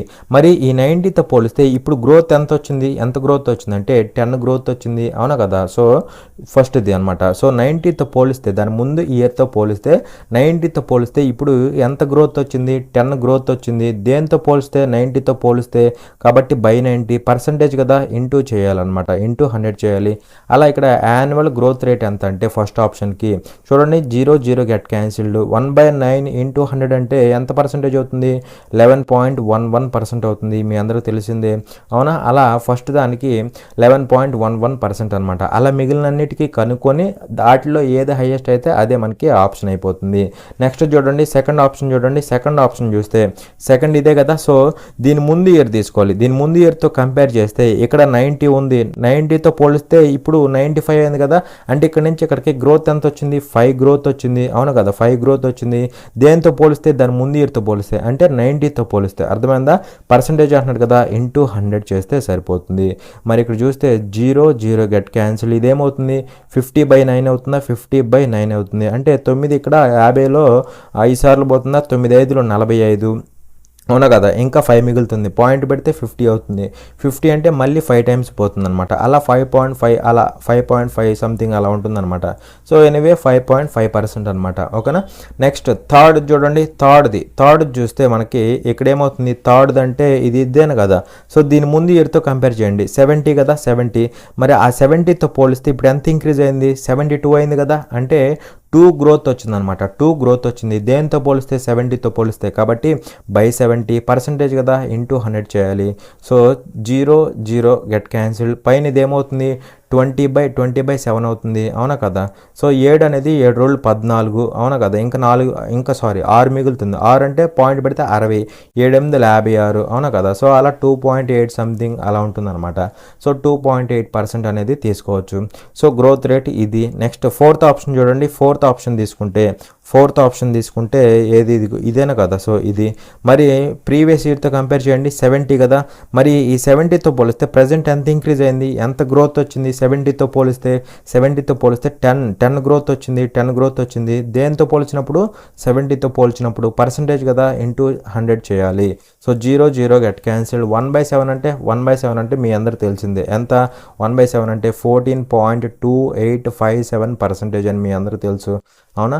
సో అలా మనకి ఈ 4 ఆప్షన్స్కి యాన్యువల్ గ్రోత్ రేట్స్ అయితే కనుక్కుంటే ఇక్కడ ఎలా ఉండాలి, హైయెస్ట్గా ఉండాలి. హైయెస్ట్ ఎక్కడ ఉంది, ఇది 11 పాయింట్ సంథింగ్, ఇది 5 పాయింట్ సంథింగ్, ఇది 2 పాయింట్ సంథింగ్, ఇది 14 పాయింట్ సంథింగ్. మరి ఉన్న వాటిలో హైయెస్ట్ ఎక్కడ, హైయెస్ట్ ఇక్కడైనా కదా, ఇది 14 పాయింట్ సంథింగ్, కాబట్టి ఇది హైయెస్ట్ గ్రోత్ రేట్ ఉన్న ఇది అనమాట. ఓకేనా, ఐటమ్ అనమాట. సో ఇది 4th ఆప్షన్ అనేది ఆన్సర్ అయిపోతుంది. సో అలా ఐటమ్ ఆర్కి 2018లో యాన్యువల్ గ్రోత్ రేట్ అనేది హైయెస్ట్గా ఉంటుంది. అర్థమైందా. చూడండి ఇక్కడ క్వశ్చన్లో ఏమంటాడు అంటే, if in the quadrilateral ABCD the measures of the angles ABC and D are in the ratio 2:3:5:6 then the quadrilateral is A అనేసి క్వశ్చన్ అడుగుతున్నాడు. చతుర్భుజం ABCDలో ABC మరియు D కోణాల కొలతలు 2:3:5:6 నిష్పత్తిలో ఉంటే చతుర్భుజం ఏమి అవుతుంది అనేసి క్వశ్చన్ అడుగుతున్నాడు. అంటే అది ట్రెపీజియం అవుతుందా, స్క్వేర్ అవుతుందా, కైట్ అవుతుందా, ప్యారలగ్రామ్ అవుతుందా అనేసి చెప్పమంటున్నాడు అనమాట. ఓకేనా. సో ఇక్కడ మనకేమి ఇచ్చాడు, ఒక క్వాడ్రిలేటరల్ ఇచ్చాడు. దాని నేమింగ్ ఏంటి అంటే ABCD అనమాట. నేమింగ్ అనేది వెరీ ఇంపార్టెంట్. అలాగే ఇక్కడ ఏమన్నాడు, measures of the angles ABC and D are in the ratio 2:3:5:6 అనమాట. అంటే ఇక్కడ ABCD అనేవి ఏంటి, యాంగిల్స్ అనమాట. సో ఆ యాంగిల్స్ ఏ రేషియోలో ఉన్నాయి అంటే 2:3:5:6 ఈ రేషియోలో. అంటే A అనేది ఇది, తర్వాత ఇది B, తర్వాత ఇది C, తర్వాత ఇది D అనమాట. సో వీటి యొక్క రేషియో అనేది ఈ విధంగా ఉంది. అయితే ఇక్కడ మీరు గుర్తుపెట్టుకోవాల్సిన ఒక పాయింట్ ఏంటంటే, ఎప్పుడైతే క్వాడ్రిలేటరల్ అంటామో దాని యొక్క నేమింగ్ ABCD ఉందో అప్పుడు AC ఈ రెండు ఆపోజిట్ యాంగిల్స్ అవుతాయి. అలాగే BD ఈ రెండు కూడా ఆపోజిట్ యాంగిల్స్ అవుతాయి అనమాట. ఈ రెండు ఆపోజిట్ యాంగిల్స్ అవుతాయి, ఈ రెండు కూడా ఆపోజిట్ యాంగిల్స్ అవుతాయి అనమాట. అర్థమైందా. ఇది 1 pair ఆఫ్ ఆపోజిట్ యాంగిల్స్, అలాగే ఇది 1 pair ఆఫ్ ఆపోజిట్ యాంగిల్స్ అనమాట. అర్థమైంది కదా ఇక్కడ వరకు. ఇక్కడ ఈ క్వాడ్రిలేటరల్లో యాంగిల్స్ అనేవి ఈ రేషియోలో ఉంటే, ఈ క్వాడ్రిలేటరల్ ఏమవుతుంది అన్నాడు. ఓకేనా. సో ఇప్పుడు మనం ఆప్షన్ వెరిఫై చేయబోతున్నాం. ఆప్షన్ ఎలా వెరిఫై చేస్తామంటే చూడండి. సో ఇక్కడ ట్రిపీజియం పక్కన పెట్టండి కాసేపు. ఇప్పుడు స్క్వేర్ తీసుకోండి. స్క్వేర్ తీసుకుంటే స్క్వేర్లో యాంగిల్స్ ఎలా ఉంటాయి? అన్ని యాంగిల్స్ 90 90 90 90 ఎలా ఉంటాయి అంటే ఏ అనే యాంగిల్ 90 ఉంటుంది, ఇది 90 ఉంటుంది, ఇది 90 ఉంటుంది, ఇది కూడా 90 ఉంటుంది. మరి ఎప్పుడైతే రేషియో అప్లై చేస్తామో అప్పుడు రేషియో ఏమవుతుంది? 1:1:1 అవుతుంది. కానీ ఇక్కడ రేషియో ఎలా ఉంది? ఇక్కడ రేషియో 2:3:5:6. మరి ఇలా లేదు కాబట్టి, ఇలా 1:1:1 రేషియోలో లేదు కాబట్టి ఇక్కడ ఉన్న క్వాడ్రిలేటరల్ అనేది స్క్వేర్ అయిద్దా? అవ్వదు కదా. మరి అలాంటప్పుడు ఇది ఫెయిల్ అయిపోతుంది. అర్థమైందా? అండ్ నెక్స్ట్ వచ్చేసరికి కైట్ అనమాట. కైట్ అంటే మనకి ఇలా ఉంటుందన్నమాట. సే ఫర్ ఎగ్జాంపుల్ ఇది ఎగ్జాక్ట్గా వచ్చిద్దో రాదో, ఇది కైట్ అనమాట. ఓకేనా. సో ఇది పెద్ద డయాగ్నల్, ఇది వచ్చేసరికి చిన్న డయాగ్నల్. ఈ కైట్లో ఎలా ఉంటుందంటే కండిషన్ అనేది, ప్రాపర్టీ ఎలా ఉంటుందంటే 1 పెయిర్ ఆఫ్ ఆపోజిట్ యాంగిల్స్. ఓకేనా. 1 పెయిర్ ఆఫ్ ఆపోజిట్ యాంగిల్స్ అనేవి ఈక్వల్గా ఉంటాయి. అంటే ఇక్కడున్న యాంగిల్ ఈ రెండు ఈక్వల్గా ఉంటాయి అనమాట. మరి ఇక్కడ ఆపోజిట్ యాంగిల్స్ అంటే మీకు చెప్పేందాక ఏంటి, ఏసీ అనేవి ఆపోజిట్ యాంగిల్స్, బీడీ అనేవి కూడా ఆపోజిట్ యాంగిల్స్. 1 పెయిర్ అనేది ఈక్వల్గా ఉండాలి. 1 పెయిర్ అనేది ఎగ్జాక్ట్లీ 1 పెయిర్ అనేది ఈక్వల్గా ఉండాలి. ఇప్పుడు ఏసీ పెయిర్ తీసుకుంటే, ఏసీ ఆపోజిట్ యాంగిల్స్ పెయిర్ తీసుకుంటే రెండు ఈక్వల్గా ఉన్నాయా? ఈ రెండు ఈక్వల్గా లేవు. 2 5 ఈక్వల్ అవుతాయా? అవ్వవు. అలాగే పోనీ బీడీ తీసుకుంటే 3 6 ఈ రెండు ఏమన్నా ఈక్వల్ అవుతాయా? అవ్వవు. కానీ ఇక్కడ కైట్ అవ్వాలంటే 1 పెయిర్ ఆఫ్ ఆపోజిట్ యాంగిల్స్ అనేవి ఈక్వల్ అవ్వాలి. మరి అవ్వట్లేదు కాబట్టి కైట్ కూడా ఆన్సర్ అవ్వదు. అదేవిధంగా నెక్స్ట్ ప్యారలలోగ్రామ్ అంటే మనకి ఇలా ఉంటుందన్నమాట. అవునా కదా. మనకి ఇది ప్యారలలోగ్రామ్ అవుతుంది. సో ఇక్కడ ప్యారలలోగ్రామ్ అంటే కండిషన్ ఏంటి? ప్యారలలోగ్రామ్ అంటే ఆపోజిట్ యాంగిల్స్ అనేవి ఈక్వల్గా ఉండాలి. సో ఆపోజిట్ యాంగిల్స్ ఈక్వల్గా ఉండాలి. అలాగే ఇక్కడ ఇంకొక పేరు ఉంటుంది కదా. సో ఈ రెండు ఆపోజిట్ యాంగిల్సే కదా. సో ఈ రెండు ఈక్వల్గా ఉండాలి. మరి ఇక్కడ ఏసీ చూస్తే ఈ రెండు ఆపోజిట్ యాంగిల్స్, మరి ఆ రెండు ఈక్వల్ అవుతున్నాయా? ఆ రెండు ఈక్వల్ అవ్వట్లేదు కదా. సో ఇవి అవ్వనప్పుడు ఇంకా మిగతా వాటిని చెక్ చేసినా చేయకపోయినా నో ప్రాబ్లం. సో అవ్వట్లేదు కాబట్టి, ఆపోజిట్ యాంగిల్స్ ఈక్వల్ అవ్వట్లేదు కాబట్టి ఇది ఫెయిల్ అయిపోతుంది. అంటే ఇది ప్యారలలోగ్రామ్ కూడా కాదనమాట. సో ఈ 3 కావట్లేదంటే మీనింగ్ ఏంటి? ఖచ్చితంగా అది ట్రెపీజియం అవ్వాలి. అది కండిషన్ అనమాట. ఓకేనా. చూడండి ఇక్కడ క్వశ్చన్లో ఏమంటున్నాడంటే the LCM of 2 numbers is 84 if the numbers are in the ratio 2:3 then find the sum of the numbers అనేసి క్వశ్చన్ అడుగుతున్నాడు. రెండు సంఖ్యల కసాగు 84, సంఖ్యలు 2:3 నిష్పత్తిలో ఉంటే సంఖ్యల మొత్తాన్ని కనుగొనండి అనేసి క్వశ్చన్ అడుగుతున్నాడు. సో ఇక్కడ ఏమంటున్నాడు? LCM of 2 numbers is 84. So 2 numbers యొక్క ఎల్సిఎం ఎంత అంటే 84. అండ్ అలాగే ఇక్కడ ఏమంటున్నాడు? If the numbers are in the ratio 2:3. So ఇక్కడ నెంబర్స్ ఏ రేషియోలో ఉన్నాయి అంటే 2:3 రేషియోలో ఉన్నాయి అనమాట. ఇవి నెంబర్స్ అనమాట. అవునా. అయితే ఇక్కడ వీటి యొక్క ఎల్సిఎం ఇచ్చాడు, అలాగే నెంబర్స్ యొక్క రేషియో ఇచ్చాడు. సో ఇలా రేషియో ఇచ్చినప్పుడు మీరు ఏం చేస్తారంటే ఎల్సిఎం ఇవ్వాలి, రేషియో ఇవ్వాలి. ఇలాంటి కండిషన్స్లో మీరు ఏం చేస్తారంటే రేషియోని మల్టిప్లై చేయండి. ఏమవుతుంది? 2:3 అవుతుంది. ఇంటూ సమ్ నెంబర్ అది లెటర్స్ ఏ అనుకుంటున్నా. ఓకేనా. రేషియోని మల్టిప్లై చేయండి. 2:3 చేశాను. ఇంటూ సమ్ నెంబర్ తీసుకోండి. అది దేనికి ఈక్వల్ అవుతుందంటే ఎల్సిఎంకి ఈక్వల్ అవుతుంది. ఎంతకంటే 84కి ఈక్వల్ అవుతుంది. సో ఇక్కడ నుంచి ఏ వాల్యూ ఏమవుతుంది అంటే 2:3 6 అవుతుంది. 6 ఇక్కడ 84లో ఎన్ని టైమ్స్ పోతుంది? 8లో 1 టైం పోతుంది. 2 మిగులుతుంది, 24 అవుతుంది. అంటే 4 టైమ్స్ పోతుంది. అలా ఏ వాల్యూ ఎంత అంటే 14. అయితే ఇప్పుడు డైరెక్ట్గా నెంబర్స్ ఏమైపోతాయి అంటే నెంబర్స్ ఆర్ 2a 3a అనమాట. ఓకేనా. 2a 3a అనేవి డైరెక్ట్గా నెంబర్స్ అయిపోతాయి. మరి 2:14 అంటే ఎంత అవుతుంది? 2:14 అంటే 28 అవుతుందా? 28 అవుతుంది. 3:14 అంటే 42 అవుతుంది. అవునా కదా. 3:14 అంటే 42 అవుతుంది. అయితే మనల్ని ఏమడుతున్నాడు? Then find the sum of the numbers అంటున్నాడు. అంటే ఈ రెండింటి యొక్క సమ్ కనుక్కోమంటున్నాడు. మరి 28 42 అంటే సమ్ ఎంత అవుతుంది అంటే డైరెక్ట్గా 70 అయిపోతుంది. అవునా కదా. సో అలా 70 అనేది మనకి ఆన్సర్ అవుతుంది. అర్థమైందా? చూడండి ఇక్కడ క్వశ్చన్లో ఏమంటున్నాడు అంటే if the simple interest on a some of money at 8% per annum for 2 years is ₹1000, find the compound interest on the same some for the same period at the same rate in case of annual compounding అనేసి question అడుగుతున్నాడు. సంవత్సరానికి 8% చొప్పున 2 సంవత్సరాల పాటు డబ్బు మొత్తంపై బారు వడ్డీ ₹1000 అయితే చక్ర వడ్డీని సంవత్సరానికి లెక్కించినచో అదే రేటుతో అదే కాలానికి అదే మొత్తానికి చక్ర వడ్డీని కనుగొనండి అనేసి క్వశ్చన్ అడుగుతున్నాడు. ఓకేనా, చూడండి ఇక్కడ ఏమంటున్నాడు, if the simple interest on a some of money at 8% per annum for 2 years is 1000 rupees అంటున్నాడు. సో ఇక్కడ ఏమంటున్నాడు, సింపుల్ ఇంట్రెస్ట్ అంటున్నాడు, అది కూడా ఎలాగా 8% పర్ యానం అంటే 1 yearకి 8% ఇంట్రెస్ట్ వచ్చే విధంగా అనమాట. అది కూడా ఎలాగా ఫర్ 2 years అనమాట. ఓకేనా, అది ఎంత అంటే 1000 రూపాయలు అనమాట. ఓకేనా, మరి ఇక్కడ సింపుల్ ఇంట్రెస్ట్ అంటే మీ అందరికి చెప్పా కాన్స్టెంట్గా ఉంటుంది. మరి ఫస్ట్ ఇయర్ 8% వస్తే 2 yearsకి ఎంత అవ్వాలి, 2 into 8% ఎంత అవ్వాలి, 16% అవ్వాలి. ఇది సింపుల్ ఇంట్రెస్ట్ ఫర్ 2 years అనమాట. ఆ వాల్యూ ఎంత అన్నాడు, ఈజ్ 1000 రూపీస్ అంటున్నాడు. సో అలా 16% అనేది సింపుల్ ఇంట్రెస్ట్, ఆ వాల్యూ ఎంత అంటే 1000 రూపీస్ అనమాట. అర్థమైందా, సింపుల్ ఇంట్రెస్ట్ కాబట్టి కాన్స్టెంట్గా ఉండిద్ది. 1 yearకి యానమ్కి 8%, 1 yearకి 8% కాబట్టి 2 years కదా 16% అవుతుంది. అయితే ఇక్కడ మనల్ని ఏం కనుక్కోమంటున్నాడు, ఫైండ్ ద కాంపౌండ్ ఇంట్రెస్ట్ని కనుక్కోమంటున్నాడు. అది కూడా ఎలాగా, ఆన్ ద సేమ్ సమ్ అంటే ఇక్కడ ఉన్న ఏదైతే మనీ ఉందో దాని మీదే మళ్ళీ సేమ్ ప్రిన్సిపల్ మీద ఫర్ ద సేమ్ పీరియడ్ అంటే ఫర్ 2 years అనమాట. For 2 years at the same rate అంటే మళ్ళీ 8%, మళ్ళీ 8%. ఓకేనా, మళ్ళీ 8% 2 yearsకి కాంపౌండ్ ఇంట్రెస్ట్ని క్యాలిక్యులేట్ చేయమంటున్నాడు. In case of annual compounding ఇక్కడ వడ్డీని కూడా ఎలా క్యాలిక్యులేట్ చేస్తున్నారు అంటే ఇయర్లీ క్యాలిక్యులేట్ చేస్తున్నారు. మరి ఇక్కడ కాంపౌండ్ ఇంట్రెస్ట్ అంటే ఇంట్రెస్ట్ మీద ఇంట్రెస్ట్ పడిద్ది. అంటే ఫస్ట్ ఇయర్ 8% వచ్చింది, సెకండ్ ఇయర్ కూడా 8% వచ్చింది, కాకపోతే ఇంట్రెస్ట్ మీద ఇంట్రెస్ట్ పడిద్ది కాంపౌండ్ ఇంట్రెస్ట్ కాబట్టి. ఇందాకేమో ఇది డైరెక్ట్గా వచ్చేసిద్ది అనమాట, ఎందుకంటే ఇది కాన్స్టెంట్గా ఉండిద్ది. కానీ ఇక్కడ అలా ఉండదు, ఇక్కడ ఇంట్రెస్ట్ మీద ఇంట్రెస్ట్ పడిద్ది. అప్పుడు మనం ఏం చేయాలంటే వీటికి ఎఫెక్టివ్ పర్సంటేజ్ అప్లై చేయాలి. ఎఫెక్టివ్ పర్సంటేజ్ అంటే రెండింటిని యాడ్ చేయండి, 16% అవుతుంది, 16 అవుతుంది. ప్లస్ రెండింటిని మల్టిప్లై చేయండి, 8 into 8 64 బై 100 చేయి, బై 100 చేస్తే 0.64 అవుతుంది కదా, 0.64 అనమాట.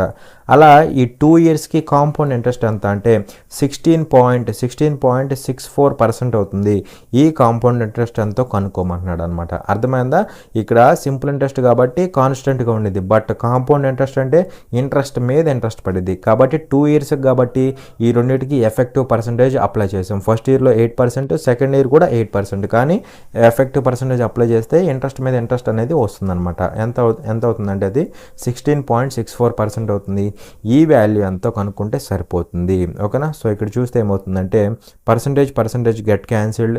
అలాగే ఇక్కడ 16 అనేది 16లో 1 టైం పోతుంది, పాయింట్ పెట్టేసాయి. 6 తీసుకుంటాం, 6లో పోదు, 0 పెట్టేసాయి.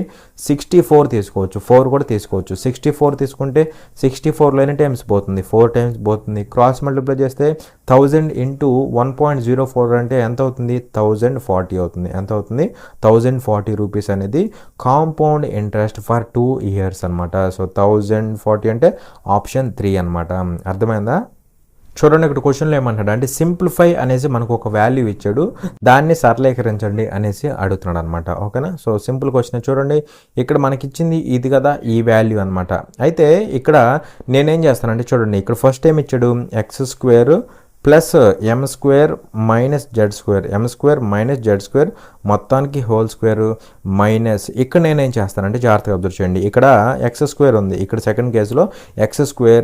ఈ రెండిట్లో నేను మైనస్ని కామన్ తీస్తా.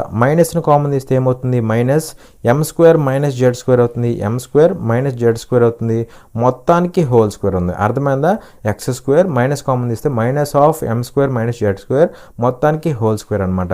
అయితే ఇక్కడ జాగ్రత్తగా అబ్జర్వ్ చేయండి, ఇక్కడ ఇదిగో ఈ పార్ట్ని నేను x² నేమో క్యాపిటల్ ఏ అనుకుంటా, ప్లస్ m² మైనస్ z² నేమో బి అనుకుంటా. అప్పుడు ఇదేమవుతుంది, a plus B whole square అవుతుంది.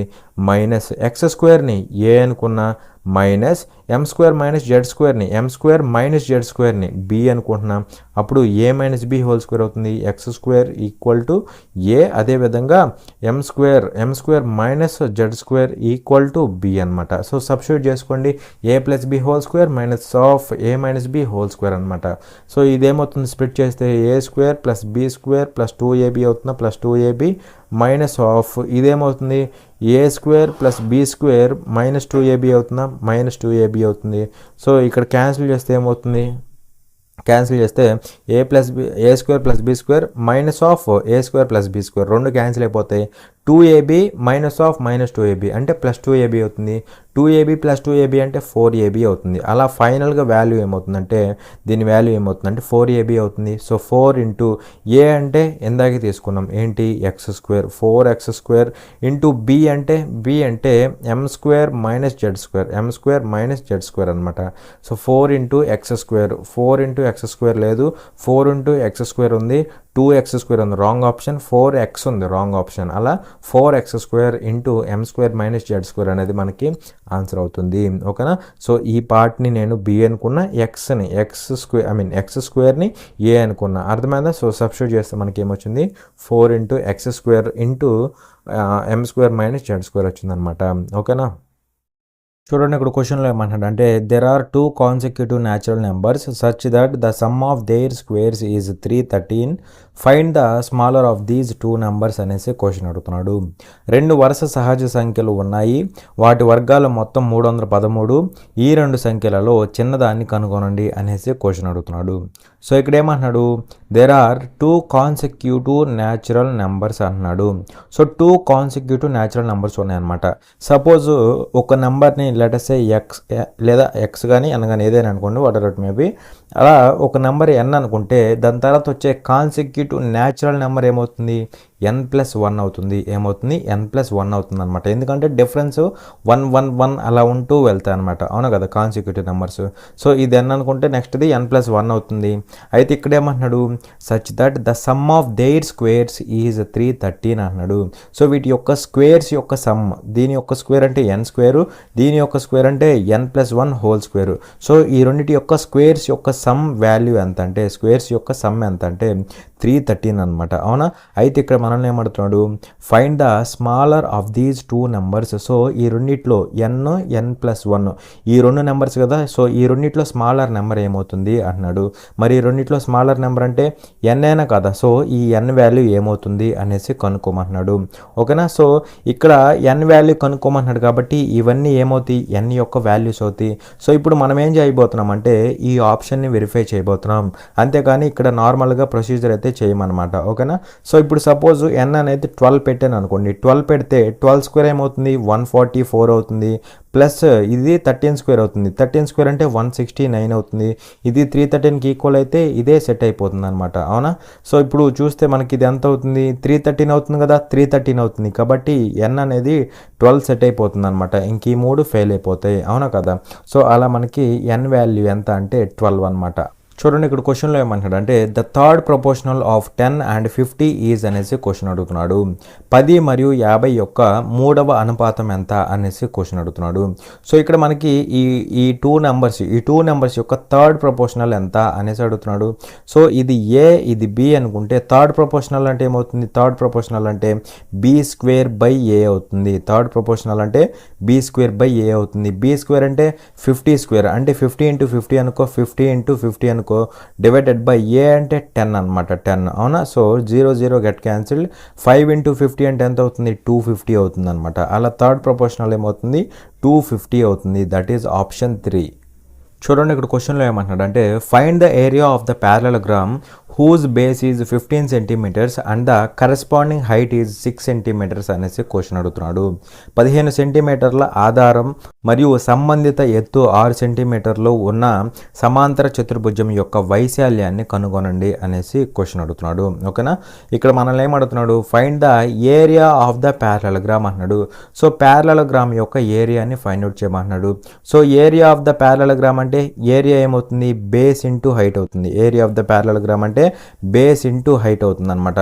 సో ఇక్కడ మనకి ఏమి ఇచ్చాడు అంటే చూడండి ఇక్కడ హూజ్ బేస్ ఈజ్ 15 సెంటీమీటర్స్ అంటున్నాడు and the corresponding height is 6 centimetres అంటున్నాడు. సో ఈ రెండు ఇచ్చేసి ఏరియాని ఫైండ్ అవుట్ చేయమంటున్నాడు. మరి బేస్ ఎంత 15 సెంటీమీటర్స్ ఇంటూ హైట్ ఎంత 6 సెంటీమీటర్స్. సో ఏరియా ఏమవుతుంది 15 × 6 అనమాట. ఎంత అవుతుంది 90 స్క్వేర్ సెంటీమీటర్స్ అవుతుంది. ఏమవుతుంది 90 స్క్వేర్ సెంటీమీటర్స్ అనమాట. ఎక్కడ అంటే ఆప్షన్ 3. ఓకేనా. చూడండి ఇక్కడ క్వశ్చన్లో ఏమన్నాడంటే A can complete a certain job in 32 days, B is 60% more efficient than A, in how many days can B alone complete the same job అనేసి క్వశ్చన్ అడుగుతున్నాడు. ఏ ఒక నిర్దిష్ట పనిని 32 రోజుల్లో పూర్తి చేయగలడు, బి ఏ కంటే 60% ఎక్కువ సమర్థవంతమైన వాడు, బి ఒంటరిగా అదే పనిని ఎన్ని రోజుల్లో పూర్తి చేయగలడు అనేసి క్వశ్చన్ అడుగుతున్నాడు. ఓకేనా. సో ఇక్కడ ఏమంటున్నాడు అంటే చూడండి, ఏ can complete a certain job in 32 days. So ఇక్కడ ఏ అనేవాడు ఒక వర్క్ని 32 daysలో కంప్లీట్ చేయగలడు. అలాగే ఇక్కడ ఏమంటున్నాడు, B is 60% more efficient than ఏ. అంటే బి యొక్క ఎఫిషియన్సీ ఎలా ఉందంటే ఏతో పోలిస్తే 60% ఎక్కువగా ఉంది. ఏతో పోలిస్తే 60% ఎక్కువగా ఉంది. మరి ఇక్కడ 60% అంటే ఫ్రాక్షన్లో ఏమవుతుంది, 3/5 అవుతుంది. మోర్ అంటున్నాడు కదా, ప్లస్ అనమాట. సో ఇక్కడ దాని తర్వాత ఎవరు ఉన్నారో వాళ్ళ వాల్యూ ఎక్కడ ఉంటుందంటే డినామినేటర్లో ఉంటుంది. కాబట్టి ఈ 5 parts అనేది ఏ యొక్క ఎఫిషియన్సీ. సో ఏ యొక్క ఎఫిషియన్సీ ఏమవుతుంది, 5 parts అవుతుంది అనమాట, లేదా 5 అవుతుంది సింపుల్గా. దాని తర్వాత ఏ కదా, కాబట్టి వీడు ఖచ్చితంగా డినామినేటర్లోనే ఉండాలి. అలా ఏ యొక్క ఎఫిషియన్సీ ఎంత అంటే 5. అప్పుడు బీది ఎంత అవ్వాలంటే ఏ కంటే 60% ఎక్కువ ఉండాలి. బి ఈజ్ 60% మోర్ దాన్ ఏ అన్నాడు. కాబట్టి బి ఎఫిషియన్సీ వీడికంటే 60% ఎక్కువ ఉండాలి, అంటే 3 parts ఎక్కువ ఉండాలి. అలా బి యొక్క ఎఫిషియన్సీ ఎంత అవుతుంది, 5 + 3 8 parts అవుతుంది అనమాట. అర్థమైందా.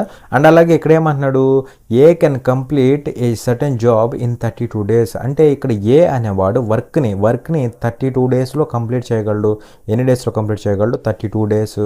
అయితే ఇక్కడ ఏ అనేవాడు ఎఫిషియన్సీ ఎంత, ఏ యొక్క ఎఫిషియన్సీ ఎంత, 5. అవునా కదా. మరి ఏ యొక్క ఎఫిషియన్సీ 5 కాబట్టి వీడు వన్ డేకి ఎన్ని యూనిట్స్ చేస్తాడు, 5 units. అలా 32 daysలో వర్క్ కంప్లీట్ అయ్యింది అంటున్నాడు. మరి 1 dayకి 5 units అయితే 32 daysకి ఎన్ని యూనిట్స్ చేయాలి, 32 × 5 ఎన్ని యూనిట్స్ అయితే చేయాలి. ఇలా చేస్తే వర్క్ కంప్లీట్ అయ్యింది. కాబట్టి ఇదే టోటల్ వర్క్ అవుతుంది. అర్థమైందా. 1 dayకి 5 units, 32 daysకి 32 × 5 units. ఎన్ని యూనిట్స్ అవుతాయి అంటే టోటల్గా 5 × 30 ఎంత, 150 ప్లస్ 5 × 2 ఎంత అవుతుంది, 5 × 2 10, 150 + 10 160 యూనిట్స్ అవుతాయి అనమాట. ఇది టోటల్ వర్క్ అవుతుంది అనమాట. అర్థమైందా. అయితే ఇక్కడ క్వశ్చన్లో ఏమంటాడు అంటే in how many days can B alone complete the same job అంటున్నాడు. సో ఇదే టోటల్ వర్క్ని బి ఒక్కడే చేస్తే ఎన్ని రోజుల్లో కంప్లీట్ చేయగలడు, అది క్వశ్చన్ అనమాట. సో ఎన్ని రోజులు అంటున్నాడు కాబట్టి చేయాల్సిన వర్క్ 160 units. దాన్ని ఎవరు చేయాలో వాడి యొక్క ఎఫిషియన్సీ బి చేయాలి కదా. సో వాడి యొక్క ఎఫిషియన్సీ కింద రాస్తే సరిపోతుంది. అర్థమైందా. సో ఇక్కడ నెంబర్ ఆఫ్ డేస్ వస్తాయన్నమాట. మరి ఇక్కడ చూస్తే 8 అనేది ఎన్ని టైమ్స్ పోతుంది, ఎగ్జాక్ట్గా 20 times అయితే పోతుంది అనమాట.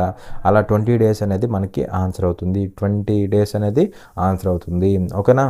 చూడండి ఇక్కడ క్వశ్చన్లో ఏమంటాడంటే if in the given figure line L is parallel to M and T is the transversal, find the measure of angle X అనేసి క్వశ్చన్ అడుగుతున్నాడు.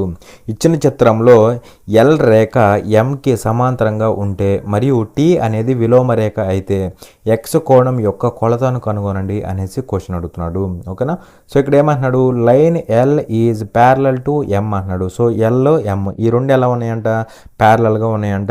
అలాగే ఇక్కడ ఏమంటున్నాడు and T is the transversal. So ఈ టీ అనేది ఇలా ట్రాన్స్వర్సల్ అనమాట, అంటే ఈ ప్యారలల్ లైన్స్ని కట్ చేస్తుంది అనమాట సింపుల్గా. ఓకేనా. అయితే ఇక్కడ మనల్ని ఏమడుతున్నాడు, find the measure of angle X. So ఈ ఎక్స్ వాల్యూ ఎంత అవుతుంది అది కనుక్కోమంటున్నాడు అనమాట. ఓకేనా.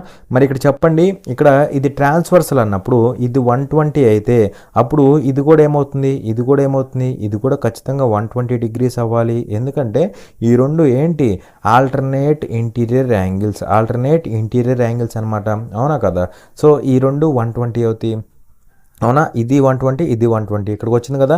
ఇప్పుడు చెప్పండి, ఇది మొత్తం ఏమవ్వాలి, ఇది మొత్తం ఎంత అవ్వాలి, ఇది లీనియర్ యాంగిల్ కాబట్టి ఇది మొత్తం ఎంత అవ్వాలి, 180 degrees అవ్వాలి. అప్పుడు అందులో ఇది 120 ఉంటే ఈ రిమైనింగ్ పార్ట్ ఎంత ఉండాలి, రిమైనింగ్ పార్ట్ అనేది ఖచ్చితంగా 60 degrees ఉండాలి. అవునా కదా. సో అలా ఇది ఖచ్చితంగా ఏమవుతుందంటే 60 degrees అవుతుంది. అలా ఎక్స్ వాల్యూ ఎంత అంటే 60 degrees అనమాట. అర్థమైందా. ఇలా అయినా చెప్పొచ్చు, లేదు అంటే ఇంకో విధంగా కూడా చెప్పొచ్చు. ఎలాగంటే చూడండి జాగ్రత్తగా, ఇంకో విధంగా ఎలాగంటే ఇది 120 కదా, ఈ రెండింటి యొక్క సమ్ ఈ యాంగిల్ ఈ రెండింటి యొక్క సమ్ ఎంత అవ్వాలి, 180 అవ్వాలి. ఎందుకంటే ఈ రెండు ప్యారలల్ కదా, ప్యారలల్ కాబట్టి అడ్జసెంట్ యాంగిల్స్ అవుతాయి. అడ్జసెంట్ యాంగిల్స్ అంటే ఈ రెండింటి యొక్క సమ్ అనేది 180 ఖచ్చితంగా అవ్వాల్సిందే. అప్పుడు ఇది 120 అయితే ఇది 60 డిగ్రీస్ అవుతుంది. ఇది 60 అయితే ఈ యాంగిల్ ఎలా ఉంటాయి, ఈ రెండు యాంగిల్స్ వర్టికల్లీ ఆపోజిట్ యాంగిల్స్ అంటాం. వర్టికల్లీ ఆపోజిట్ యాంగిల్స్ అంటే ఈ రెండు యాంగిల్స్ ఈక్వల్గా ఉంటాయి అనమాట. అంటే ఇది 60 అయితే ఇది కూడా ఆటోమేటిక్గా 60 అయిపోవాలి. అలా అయినా చెక్ చేసుకోవచ్చు, లేదా త్రూ ఆల్టర్నేట్ ఇంటీరియర్ యాంగిల్స్ ఈ విధంగా చెక్ చేసుకోవచ్చు అనమాట. ఎలా చేసుకున్నా సరే మనకి ఎక్స్ అనేది 60 డిగ్రీసే అవుతుంది. ఓకేనా.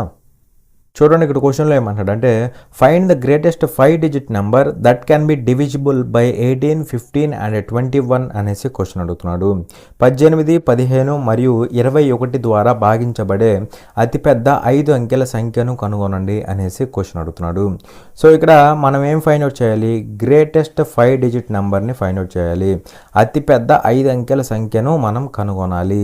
అది కూడా ఎలా ఉండాలి, that can be divisible by 18, 15 and 21. ఈ మూడిటి చేత డివిజిబుల్ అవ్వాలి, ఈ మూడిటి చేత భాగించబడాలి. అలాంటి 5 డిజిట్ నెంబర్ని, అలాంటి గ్రేటెస్ట్ 5 డిజిట్ నెంబర్ని మనం ఫైండ్ అవుట్ చేయాలి. ఓకేనా.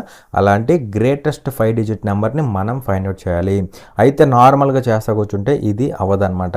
సో ఇప్పుడు మనం ఫాలో అయ్యే రూల్ ఏంటి అంటే చూడండి, ఇక్కడ ఎలా ఉండాలి, ఈ నెంబర్ అనేది కండిషన్ ఏంటి, ఇక్కడ డివిజిబుల్ బై 18. సో ఇక్కడ 18 తీసుకుంటున్నా. మరి ఇక్కడ 18 అంటే నేను ఎలా రాసుకోవచ్చు అంటే 2 into 9గా రాసుకోవచ్చు, 2 into 9గా రాసుకోవచ్చు. మరి 18 చేత డివిజిబుల్ అవ్వాలంటే దాని యొక్క ఫ్యాక్టర్స్ అయిన 2 and 9 ఈ రెండింటి చేత డివిజిబుల్ అవ్వాలి. మరి 2 చేత డివిజిబుల్ అవ్వాలి, అదేవిధంగా 9 చేత కూడా డివిజిబుల్ అవ్వాలి. మరి ఇక్కడ చెప్పండి, ఫస్ట్ 2 తీసుకుంటున్నా. 2 చేత డివిజిబుల్ అవ్వాలంటే ఖచ్చితంగా అది ఈవెన్ నెంబర్ అయి ఉండాలి. అవునా కదా, ఈవెన్ నెంబర్ అయి ఉండాలి. మరి ఇక్కడ లాస్ట్లో 5 ఉంటే అది ఈవెన్ నెంబర్ అయిద్దా, అవ్వదు కదా, రాంగ్ ఆప్షన్ అయిపోతుంది. ఇక్కడ ఫెయిల్ అయితే ఫెయిల్ అయిపోయినట్టే, ఇంకా మళ్ళీ మిగతా వాటికి వెళ్ళొద్దు.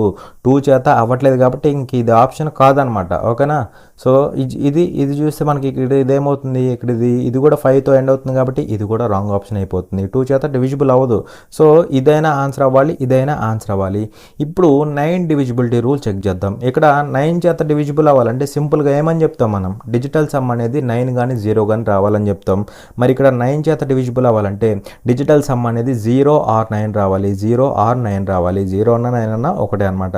సో డిజిటల్ సమ్ అప్లై చేయండి. అప్లై చేస్తే ఏమవుతుంది, ఇక్కడ మనకి 9 పక్కన పడేస్తే ఇక్కడ మళ్ళీ 5, 4 మళ్ళీ పక్కన పడేసేయాలి. 9 అవుతున్నాయి కాబట్టి పక్కన పడేస్తే ఇంకా అన్ని క్యాన్సిల్ అయిపోయి 0 or 9 వచ్చింది. అంటే ఇది 9 చేత డివిజిబుల్ అవుతుంది. ఓకేనా, 9 చేత డివిజిబుల్ అవుతుంది. అంటే దీనికి ఆన్సర్ అవడానికి ఛాన్స్ ఉంది, అంతేగాని అదే ఆన్సర్ కాదు, ఆన్సర్ అవడానికి ఛాన్స్ ఉంటుంది.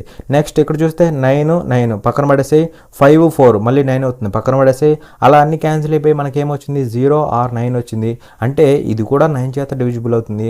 అంటే రెండింటికి ఆన్సర్స్ అవడానికి ఛాన్స్ ఉన్నాయి. మరి ఈ రెండింటిలో ఎగ్జాక్ట్గా ఏది ఆన్సర్ అది మనకి కావాలన్నమాట. అవునా కదా.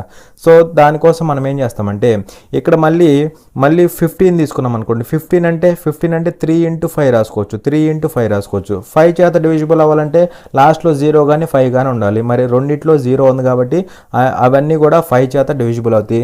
3 చేత డివిజిబుల్ అవ్వాలంటే 9 చేత డివిజిబుల్ అయినాయి కాబట్టి ఆటోమేటిక్గా 3 చేత కూడా డివిజిబుల్ అవుతాయి. కాబట్టి ఈ 15 యూజ్ చేసి మనం చెప్పలేమన్నమాట. అలాంటప్పుడు ఖచ్చితంగా మనం ఏం యూజ్ చేయాలంటే ఈ 21ని పట్టుకోవాలి. ఆ 21 అంటే ఎలా రాసుకోవచ్చు, 3 into 7గా రాసుకోవచ్చు. 3 చేత ఖచ్చితంగా డివిజిబుల్ అవుతుంది, ఎందుకంటే 9 చేత అయినాయి కదా. అప్పుడు 7 చూడాలి. 7 చూడాలంటే ఎలా చేస్తామంటే ఇక్కడ మనకి 2 నెంబర్స్ ఉన్నాయి. 2 నెంబర్స్ ఏంటి, 99450 ఒకటి, 99540 ఒకటి. ఇప్పుడు 7 డివిజిబిలిటీ రూల్ అంటే ఏం చేస్తాం, రైట్ సైడ్ నుంచి 3 బ్యాచెస్గా చేసుకో. ఇది ఒక బ్యాచ్, ఇదిగోండి ఇది ఒక బ్యాచ్ రిమైనింగ్. అవునా కదా. సో ఇప్పుడు 450కి 99కి డిఫరెన్స్ చూడు. 450కి 99కి డిఫరెన్స్ ఎంత అవుతుంది, అంటే 351 అవుతుంది. అవునా కదా. సో ఈ బ్యాచెస్గా చేసాం కదా, 3 గ్రూప్గా, ఆ గ్రూప్స్ మధ్య డిఫరెన్స్ తీసుకో. డిఫరెన్స్ ఎంత అవుతుంది, 351 అవుతుంది. అది కనుక 7 చేత డివిజిబుల్ అయితే అప్పుడు ఓవరాల్ నెంబర్ అనేది 7 చేత డివిజిబుల్ అవుతుంది. అవునా కదా. సో ఇప్పుడు 7 5 35 ఇక్కడ 0 1 వచ్చింది, 1లో పోయిద్దా, పోదు, కాబట్టి క్యాన్సిల్, ఇంకా ఇది ఫెయిల్ అయిపోతుంది, ఆటోమేటిక్గా ఇదే మనకి ఆన్సర్ అవుతుంది. ఇది కావాలని చెక్ చేసుకోండి, ఇది కూడా గ్రూప్ చేయండి, ఇదిగోండి 3 ఒక గ్రూప్ అనమాట, ఇదిగోండి ఈ రెండు ఒక గ్రూప్ అనమాట. సో 540కి 99కి డిఫరెన్స్ ఎంత అవుతుంది, డిఫరెన్స్ ఎంత అవుతుంది అంటే 441 అవుతుందా, 441 అవుతుంది అనమాట. 441 డిఫరెన్స్ అవుతుంది. ఆ డిఫరెన్స్ కనుక 7 చేత డివిజిబుల్ అయితే ఆ కంప్లీట్ నెంబర్ అనేది 7 చేత డివిజిబుల్ అవుతుంది. సో ఇక్కడ 7 6 42, సో 2 మిగులుతుంది, 21, 7 3 21 సరిపోయిందా. సో కంప్లీట్గా డివిజిబుల్ అయింది కదా, సో అలా అనమాట. లేదంటే ఇక్కడ ఎలిమినేట్ అయిపోయింది కాబట్టి ఆటోమేటిక్గా ఇదే మనకి ఆన్సర్ అయిపోతుంది. సో ఈ విధంగా మనం వెరిఫై చేయాలి, అర్థమైందా. ఫస్ట్ 2 చేత డివిజిబుల్ అయ్యే నెంబర్ ఏంటో చూస్తే ఇక్కడ ఇది ఆడ్ నెంబర్, ఇది ఆడ్ నెంబర్, క్యాన్సిల్ అయిపోయినాయి, రెండు ఇంకా ఎగిరిపోయినట్టే. అలా 9 చేత చూస్తే రెండింటికి మనకి డివిజిబిలిటీ రూల్ అనేది సెట్ అయింది అనమాట. డిజిటల్ సమ్ అనేది సేమ్ వచ్చింది కాబట్టి 9 చేత 2 అవుతున్నాయి కాబట్టి రెండింటికి ఛాన్స్ ఉంది.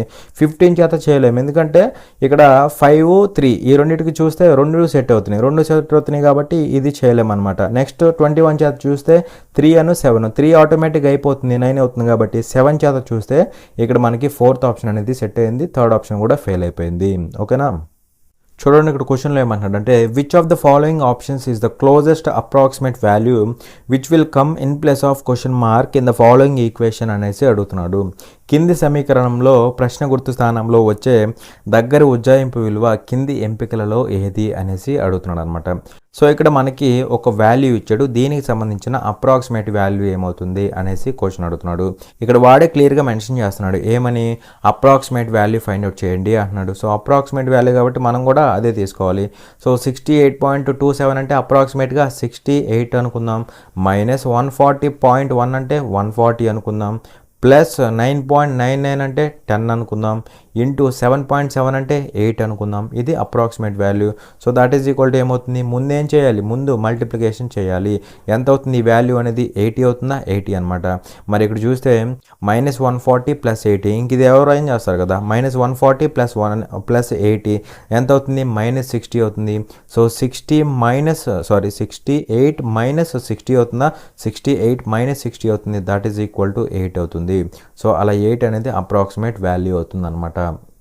చూడండి ఇక్కడ క్వశ్చన్లో ఏమంటాడంటే find the roots of 3a² x² + 8abx + 4b² = 0 అనేసి క్వశ్చన్ అడుగుతున్నాడు. 3a² x² + 8abx + 4b² = 0 యొక్క మూలాలను కనుగొనండి అనేసి క్వశ్చన్ అడుగుతున్నాడు.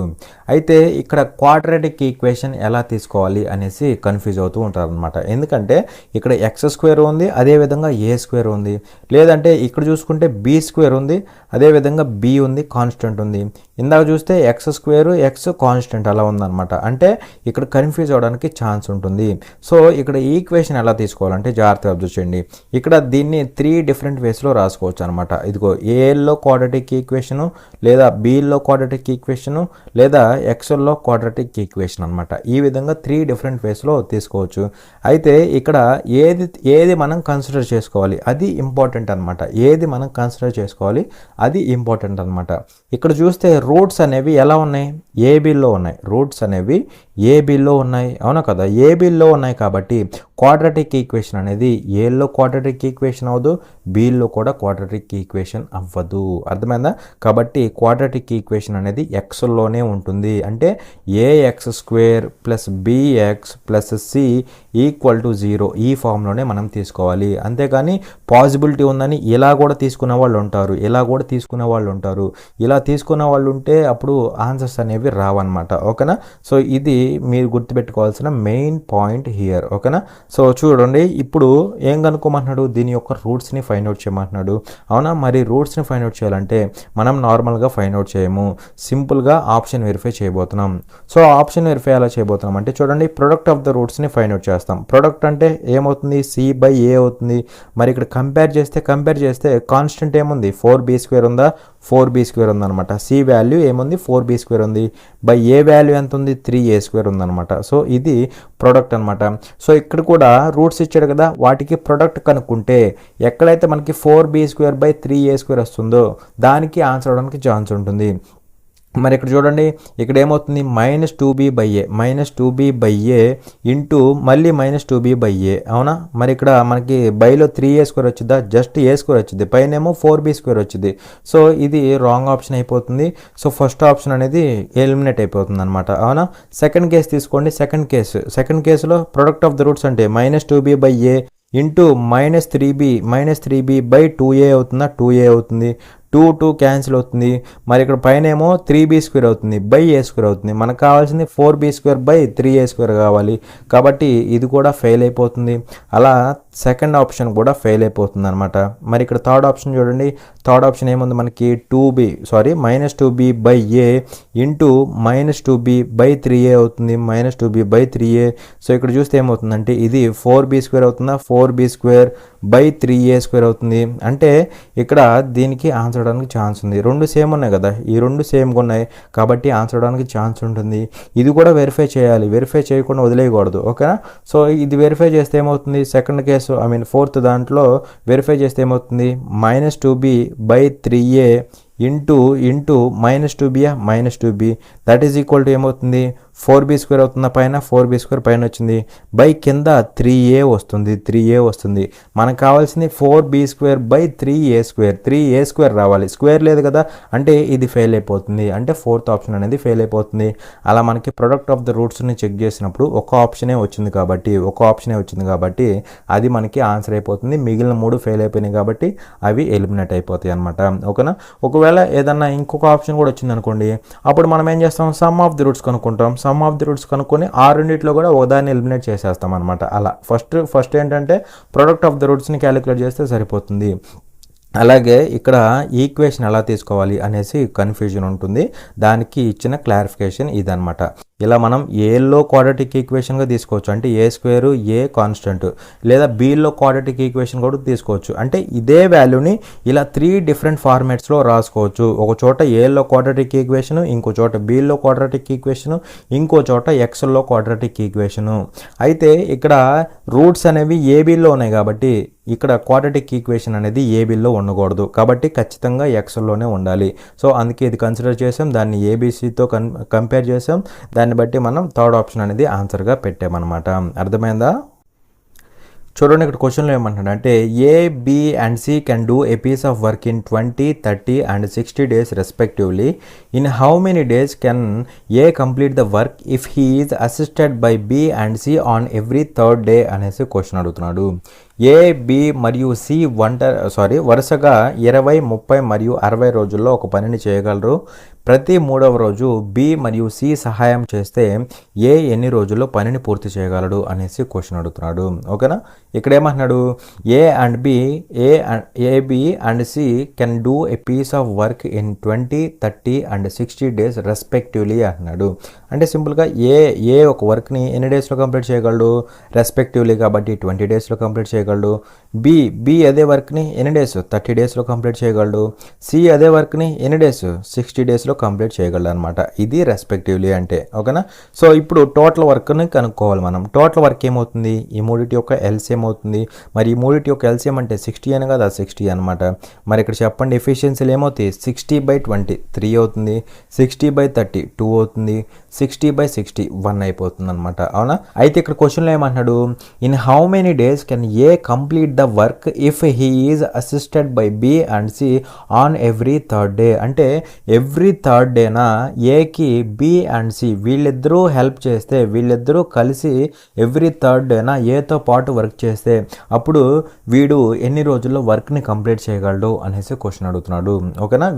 వీడు సింగిల్గా కాదు, వీడికి ఎవ్రీ థర్డ్ డేనా బి అండ్ సి వీళ్ళిద్దరూ హెల్ప్ చేస్తే, అలా గనక చేస్తే అప్పుడు ఎన్ని రోజుల్లో కంప్లీట్ చేయగలడు వీళ్ళ హెల్ప్తో, అది మీనింగ్ అనమాట, ఓకేనా? సో చూడండి జాగ్రత్తగా, ఇక్కడ ఎవ్రీ థర్డ్ డే అంటే చూడండి, first day, second day, third day ఏకి ఎవరు హెల్ప్ చేస్తారు, బి అండ్ సి ఇద్దరు assisted by B and C అంటున్నాడు. A is assisted by B and C. So ఏకి బిసి ఇద్దరు హెల్ప్ చేస్తారు. అలా ఎవ్రీ థర్డ్ డే ఏతో పాటు బిసి కూడా ఉంటారు. అంటే ఇక్కడ ఈ 2 రోజులు ఖచ్చితంగా ఏ ఒక్కడే వర్క్ చేయాలి, అవునా కదా? ఈ 2 రోజులు ఏ ఒక్కడే వర్క్ చేయాలి. థర్డ్ డే మాత్రం వీటితో పాటు బీసీ వస్తారనమాట, అది మీనింగ్. తర్వాత ఫోర్త్ డే అంటే మళ్ళీ ఏ వస్తాడు, తర్వాత ఏ వస్తాడు, తర్వాత ఏబీసీ. అంటే ఇలా ఎవ్రీ 3 డేస్కి ఏమవుతుంది, సైకిల్ రిపీట్ అవుతుంది. ఈ విధంగా చేస్తే, ఈ విధంగా వీళ్ళు కనుక చేస్తే ఈ వర్క్ని ఎన్ని డేస్లో కంప్లీట్ చేయగలరు, అది ఈ క్వశ్చన్ మీనింగ్ అనమాట. ఏ కంప్లీట్ అంటే ఏ ఒక్కడే అని కాదు, వీళ్ళ హెల్ప్తో అని మీనింగ్ అనమాట. సో చూడండి ఇక్కడ చూస్తే ఏ ఫస్ట్ డే వస్తాడు, ఎన్ని యూనిట్స్ చేస్తాడు, వీడు ఎఫిషియన్సీ 3 కదా, సో 3 యూనిట్స్ చేస్తాడు వీడు, అవునా. అలాగే ఏ మళ్ళీ 3 యూనిట్స్ చేస్తాడు సెకండ్ డే వచ్చి. థర్డ్ డేనా ఏబీసీ ముగ్గురు వస్తారు, ముగ్గురు వచ్చి ఎన్ని యూనిట్స్, థర్డ్ డే అంటే 1 డే కదా, 1 డేలో ఎన్ని యూనిట్స్, వీళ్ళ ముగ్గురు కలిపి 6 యూనిట్స్ అయితే చేయగలరు, అవునా కదా. మరి ఎవ్రీ 3 డేస్కి సైకిల్ రిపీట్ అవుతుంది. కాబట్టి మనం ఏం చేయాలి, 3 డేస్ వర్క్ ఎంత చూడాలి, 3 డేస్లో ఎన్ని యూనిట్స్ కంప్లీట్ చేయగలరు, 3 + 3 + 6, 3 + 3 + 6 అంటే 12 యూనిట్స్ని అయితే కంప్లీట్ చేయగలరు, అవునా.